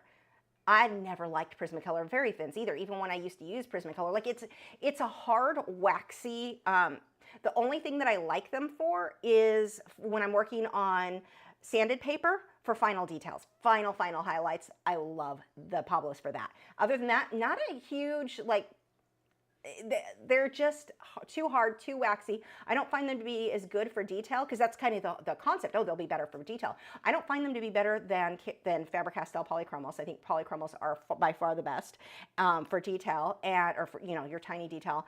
And they're not light fast. So unlike Caran d'Ache Luminance, they're all light fast. Pablos are not, so that's something that you have to be aware of too with those. Okay. And then the other question was, I don't have pan pastels. I would like to follow along. Is there any advice? So you're just going to build up slower. So like on, let's pull this guy back up as an example. So like starting with the background, you're going to start with your teal and blend out to the black. What I spent 5 minutes doing, if you're doing it with colored pencils, you're probably going to spend a couple of hours minimum. It's going to take a lot longer. Could you get the same look? Absolutely. It's just going to take longer to build up, but you certainly could. With the colored pencil, you're going to want to use your, because I'm working on a darker paper, you would want to use your wax-based pencils, your more opaque pencils. So you're going to be going with the Derwent Drawing, Derwent Lightfast. I know they say they're oil-based, but we talked about that earlier, why they behave more like they have a higher wax-based content. Wax-based, sorry, Derwent Lightfast or Caran d'Ache Luminance are going to be better for getting the more opaque colors in through here. But no, you can certainly do this and you can make it look exactly the same. It's just going to take a lot longer. So that's like the drawback with colored pencils, is that they're a slow medium. Pan pastel just speeds that up. Okay. Let's see.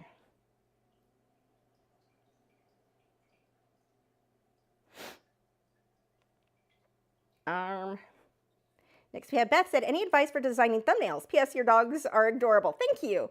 Thumbnails. Oh no. So I actually have a YouTube coach. I set up with vidIQ. Has just a great program where you can have a coach and ask them, like, basically you get one communication with them a day, through Monday through Friday. I can send 7 messages, but like I'm going to get one response. And he records his name. My coach's name is Marco, and he records his like tips on, like, I can show him different thumbnails. He'll have me send him 20 thumbnails and be like, okay, I like this, I like that, I like this about this one, change this, what if you did this instead? I'm not an expert, because what I think looks good is what would look good with, like, as far as graphic design goes, those rules out the window when it comes to thumbnails. What works for thumbnails is not what looks good in a magazine. What looks good in a magazine isn't going to do you any good on a thumbnail. And that's one of the reasons I think I suck so bad at thumbnails. I want to make them pretty. Pretty is not what works. You want to keep it simple. The few things, there's not even that much I can teach you, because I feel like I'm still learning so much, because everything with YouTube, what works as a YouTuber, has changed so much over the years. What used to work just does not work now. So you want to think of like the text on your thumbnail. First sentence is if you have text on your thumbnail, so you're like pan pastel and colored pencil. If I put that on the thumbnail, ideally I'm not going to put that in the, it's a little different for me, because what that is. Let me actually pull up one of the older ones that would be a better example. Hold on, let me go to my channel.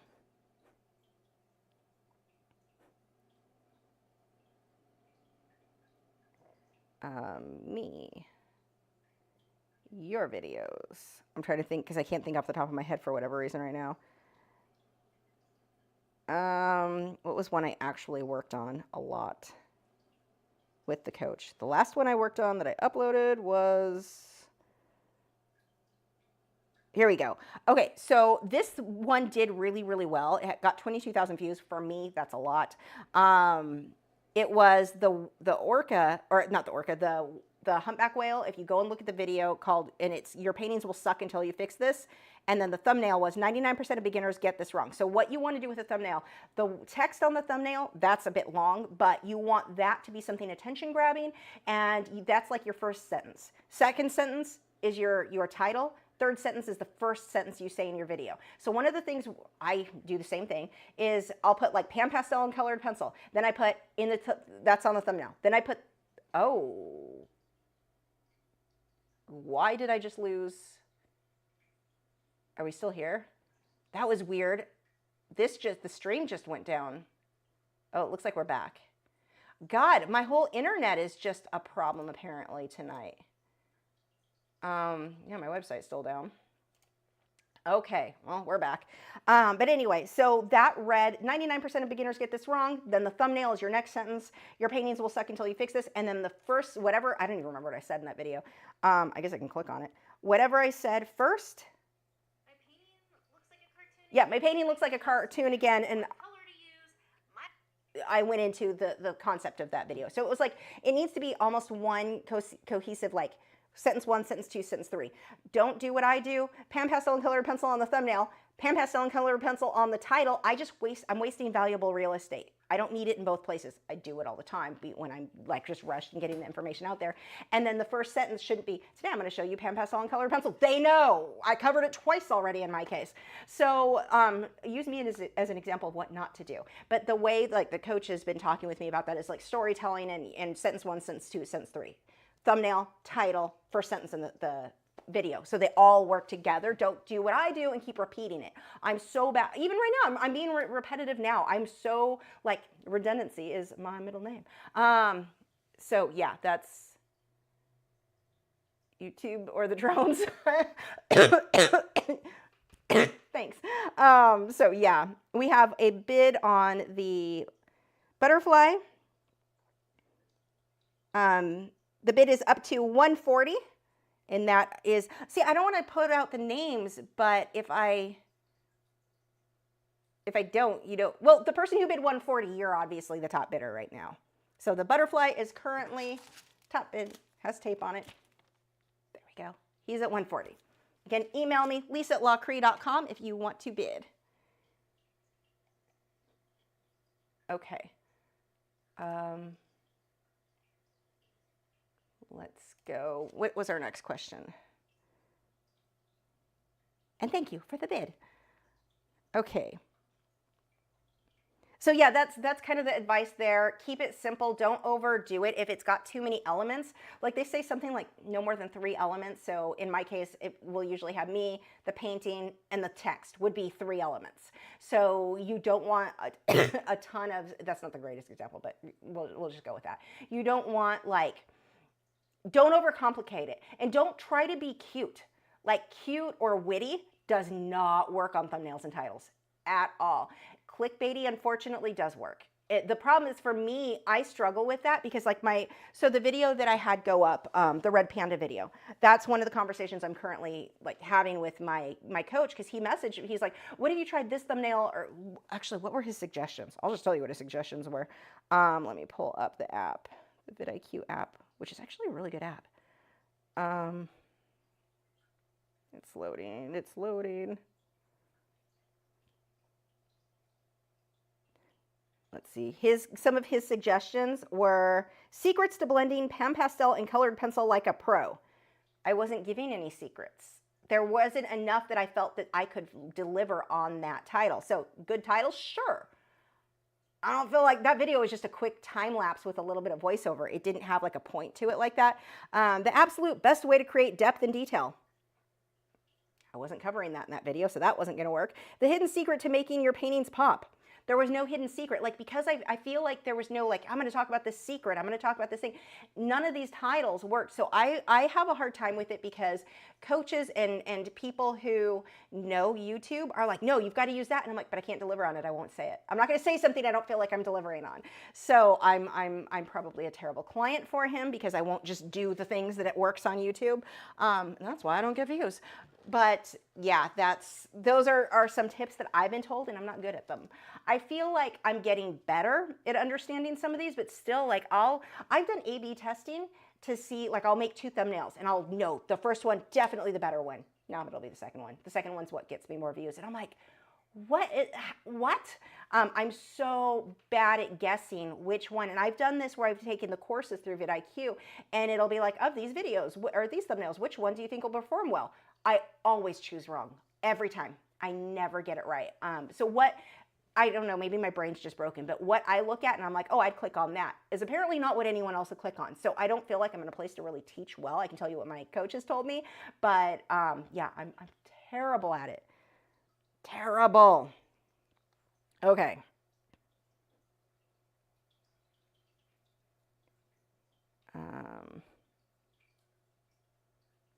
what am I looking for? I'm so distracted and bothered with my website being down. Sorry. I know it's not that big of a deal, but my brain says it is. Let's see. Next one. Deborah said, hey, can we see the chickens you are painting now? And are you going to do daily prompts again? Oh, do you guys want the daily prompts? I didn't even think, I forgot to do them and no one brought it up. So I'm like, oh, I guess no one's using those anymore. I can absolutely make those again. I'll start on the 1st, then we'll do the daily prompts for sketching, for Discord, for Patreon. Yeah, let me get, this painting's kind of big, so I don't know if you're really going to be able to see it well. It's a big one. It may not look good in this lighting. Yeah, it looks terrible in this lighting. You can see, I got a good photo that's pretty accurate. Oh, there you can see where the color is accurate over on Instagram. I posted Instagram, Twitter, and I think Facebook.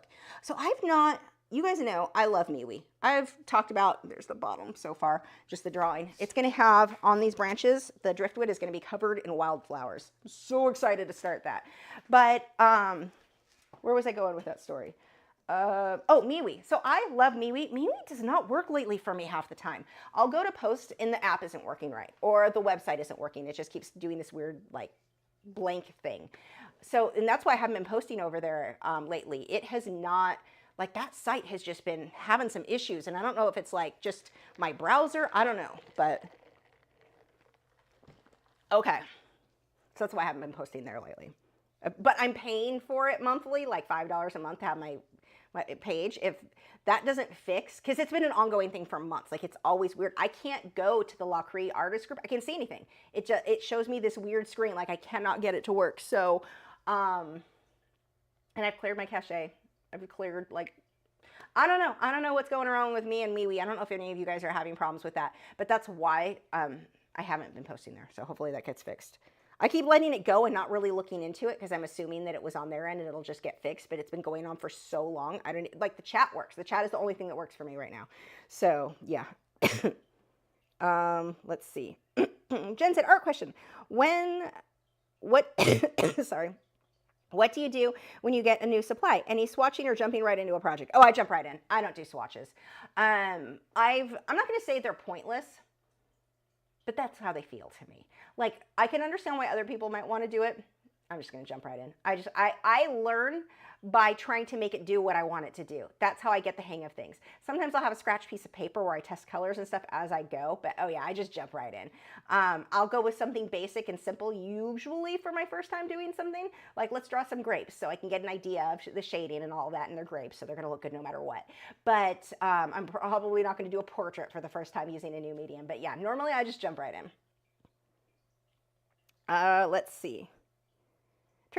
Teresa said, any plans on using drafting film? I know you did it once. Will you be doing any more? Did you not like using it? It was interesting. I don't want to say I didn't like it, but I didn't like it as much as normal paper. And that is largely because I know how to make more normal paper work, and I'm not great with drafting film. But the drafting film, I definitely see where it has a lot of potential. I just have not mastered that yet. So I don't know, maybe. Brittany said, what wooden artist box with 3 drawers do you use to store your colored pencils in? I want to say mine are from Jerry's. I got them years ago, so I'm not going to claim that, like, oh, Jerry's are still the best. Now, when I order, like, if I order them for friends or whatever, like if I were to send something to a friend, I would get it. I just go to Amazon because there's so many reviews, but the quality, like, I bought mine before 2020, and I feel like since 2020, the quality of a lot of things has gone down. So I'm not even going to pretend that Jerry still has the best, but they've worked really well for me. But I would just look on for any pastel box. You can get 6 drawers and 5 drawers. You can get all kinds of, like, however many you want. If I were to get it again, I would probably get a bigger boxes and put all the pencils into one. But yeah. Nick said, I think it's been fine for most. Just a few lucky ones have issues tonight. For MeWe, because MeWe I've had problems with for like a year. Like, it's been going on, and I'm just like, oh, I'll deal with this later. I'll figure it out later. So it's a weird, I wonder if I pull it up, if it'll show on here. Oh no, it's working normal. That's working normal. I can see everything. When I look on my computer, which is usually where I would use it, I get like, it's these lines. They're just lines, and it won't show me images or text. It's really weird. The colors are right, but yeah, it's been like a year now, so I probably should figure out what, maybe it doesn't like chrome. I don't know.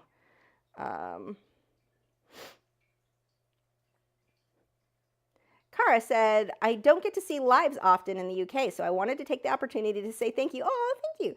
I've been to art school, college times 2, and university, and none have taught me as many usable skills as you have. Thank you so much. Actually, I love hearing that because I hear that a lot from, like, I've had many, many students who over the years have told me they had like full degree in art, but they came to me and actually learned to do art. They learned theory or something, like they didn't learn what they wanted to learn when they went to college. So then they came to me and they told, like, with, what was the one, I remember one lady telling me within 2 weeks or 2 months she learned more than 4 years in college.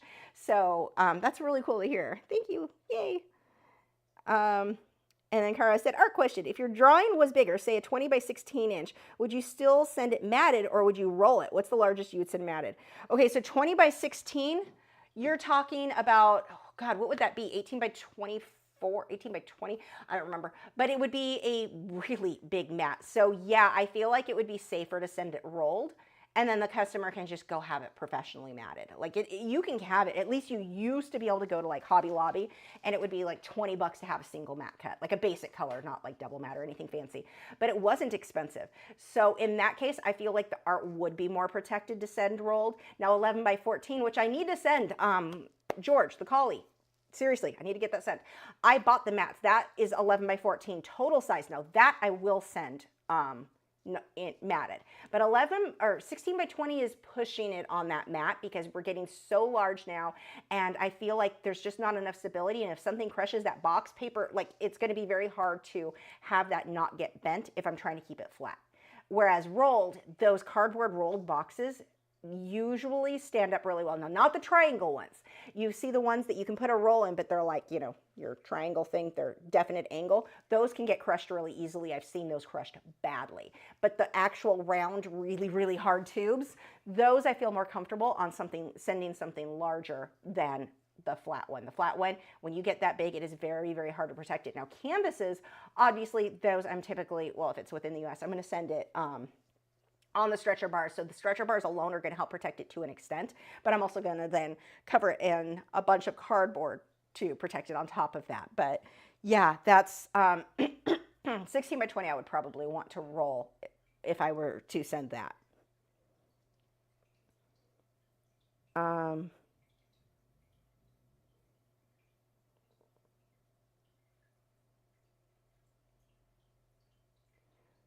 Okay, there was, what else did I want to bring up? So we had those.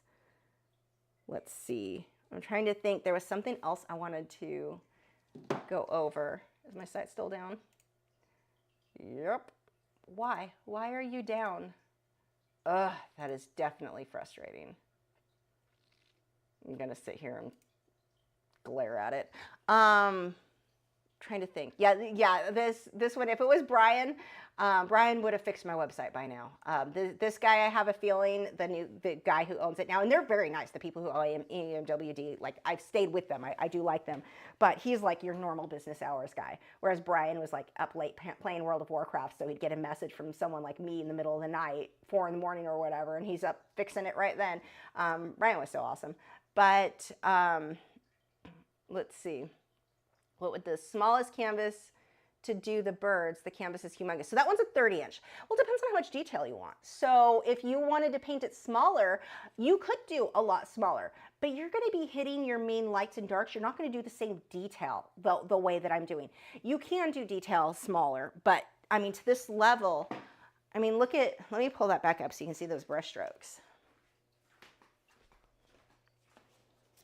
So that's a lot of, this lighting is terrible. Let me see if this will help. That might make it worse. Kinda. This isn't super clear. There are a lot of brush strokes, so you can't really see in there, but when we get into the neck, a lot of these feathers are frayed at the tips. That level of detail, if I were working smaller, I'm not going to try to do that. I'm going to get the hint. So let's use this one as an example. So here's a smaller one. With this guy, I don't have every feather in there. I can still paint him. If he were bigger, I would put that level of detail in all those feathers. But here, I'm getting the hint of the, let's see if you can see the details, the hint of the lights and darks, but it's not the feathers, like what the individual feathers, each one shaded and painted in like what that is. Small.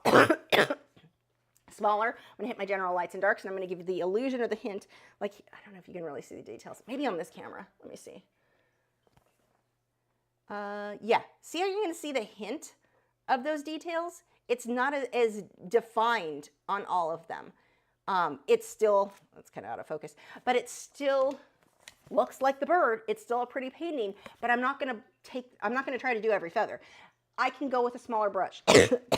I could get more detail than what I've got on this Oriole, but I'm certainly not going to do what I'm going to do bigger. When you want a ton of teeny tiny detail like that really detailed, the bigger the better for sure. Now, acrylics are pretty easy to get small detail on, so that's a bonus there.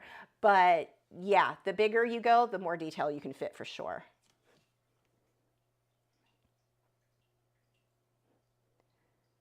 Okay.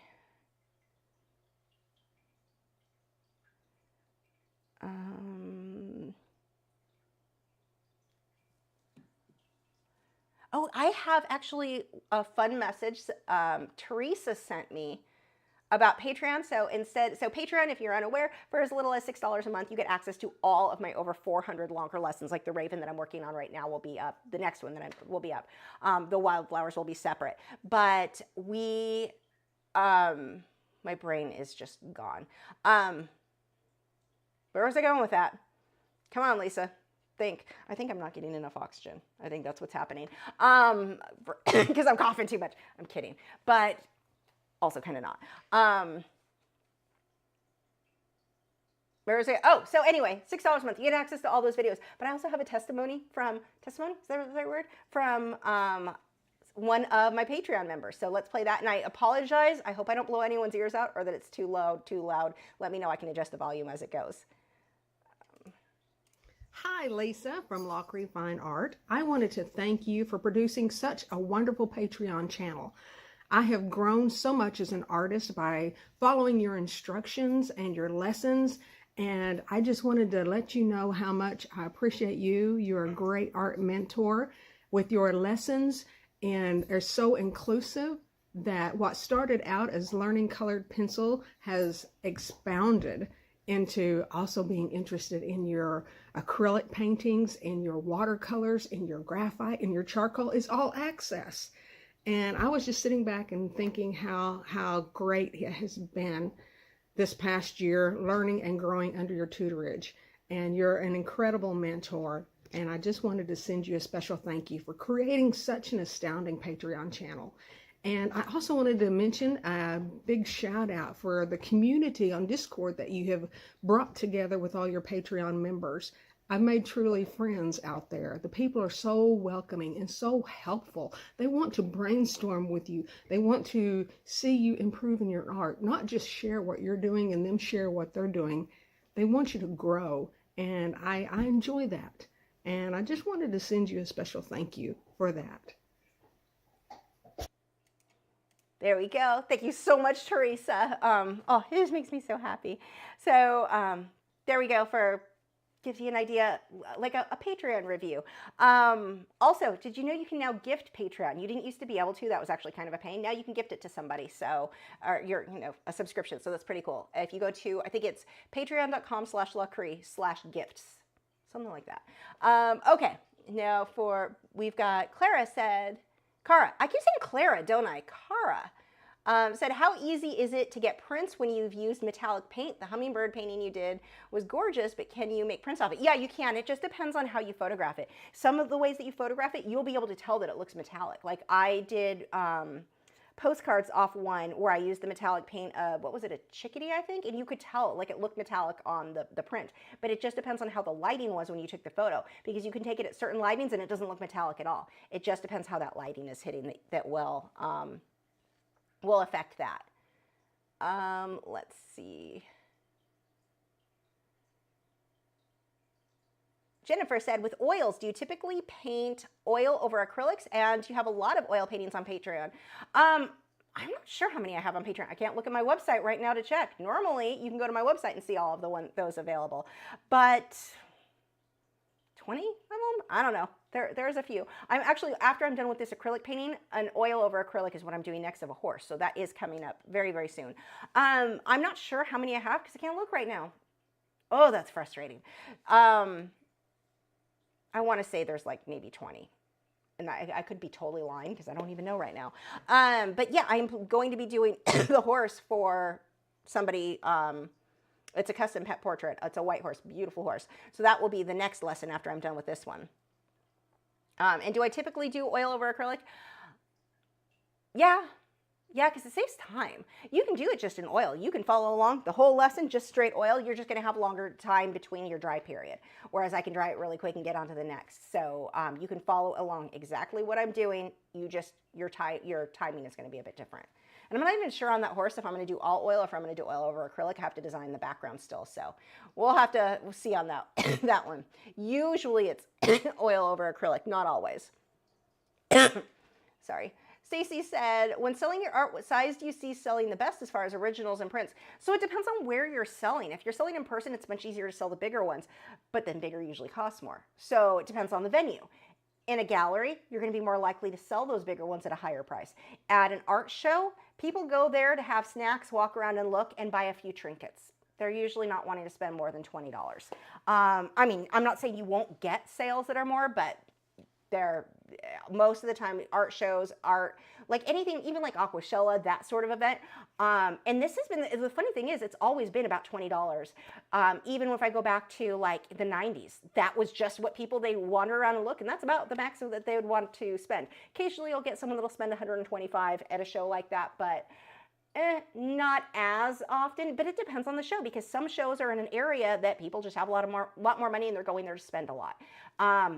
I never did any of those shows myself, so, but I've heard of it. Sorry.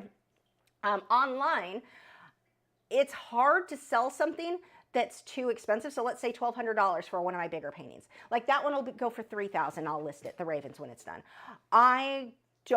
It is very, very hard to get that big of a sale for something someone has not seen in person. Now, it's a little bit easier if you've built a reputation, like because I do YouTube, because I'm talking to you guys know I'm a real person and you're gonna get what you order. But a lot of times, if you just have a website that you're selling things on and you haven't built that connection with your audience, you're gonna have a hard time getting someone to cash out that much money. There are so many scams out there and everyone knows that.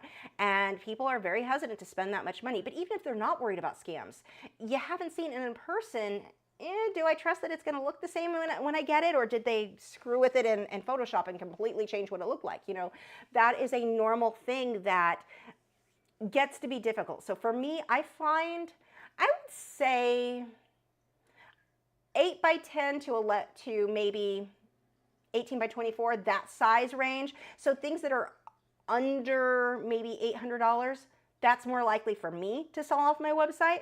I occasionally get something that'll sell for $1,200, but normally like that, the 18 by 24s are probably the size that I've sold them. But see, now here's the thing, I don't sell that much. So it's also possible that person, it wasn't even about the price or it wasn't even about the size, they just loved that specific painting. So it's hard because if I was comparing, you know, it's not comparing to apples, wait, you're comparing apples to oranges, I guess, because I may be attributing why something sold to the price or to the size, and it had nothing to do with those things. I don't know.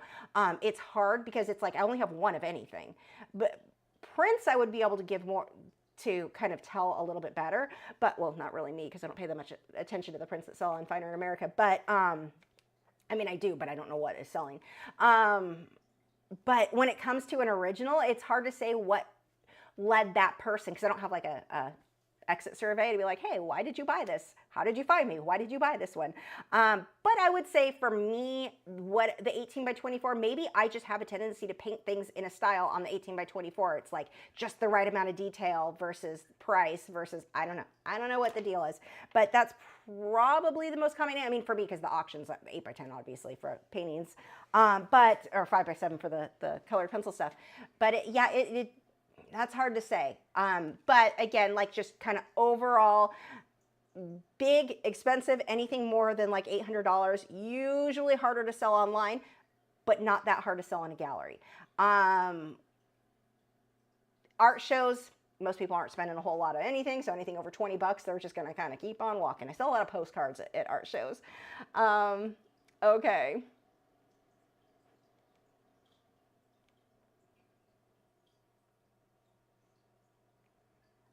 Tessa said, what is your go? I just lost it again. Hold on, let's see if you guys are still here. It's connecting. Tessa said, what is your go-to paper for commissioned colored pencil piece? I would say Arches hot press watercolor paper would probably be my, like, I know I can make it look exactly like the reference photo. I can get smooth blending, I can get fine detail. I feel like I have so much control on that over, let's say, Inktense and MeWe. Also, it's going to be harder. The other would be, if I wanted to do sanded paper, that would be another one that would be Lux Archival. But usually my go-to, just because I use it so often, I'm more, I'd say, confident, I guess, in it. And I feel like it's a hardier, sturdy paper, is the Arches hot press watercolor paper. Fran said, Teresa said all the words in the right order that I believe we all would like to say to you, but can't do it like her. So ditto to what she said. Oh, thank you. I know, when I saw that video, I was like, I'm going to cry. Let's see. Kara said, I didn't know you could gift Patreon. Is it too late to put it on my Christmas list? I don't think so. You've got, what, a week? And you can gift it anytime. So birthday presents, I don't know, Valentine's Day presents. You can do it anytime. Okay, it is 10:02 and we have our, let's see. Oh my God, EMWD already responded. Is that really? Aw, no, wait, yes. Can you try the website now? It's loading correctly on our end if you try to access it. Oh my God, EMWD is amazing. Also, yep, it worked.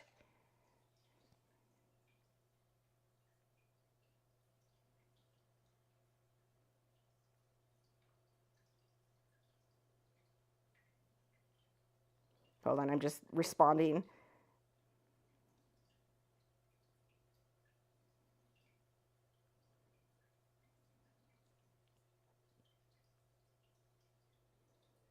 Okay, so I have to quickly take down the auction. Can I get into this? Otherwise,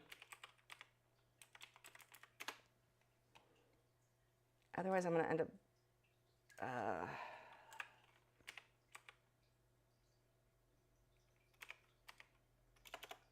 I'm afraid if the person wasn't watching who bid, she's going to get a thing from my website saying she just won, and she didn't because somebody else outbid her.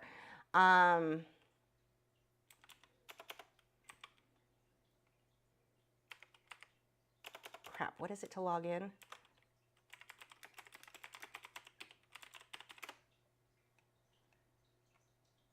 I don't remember. I'm trying to quickly fix that.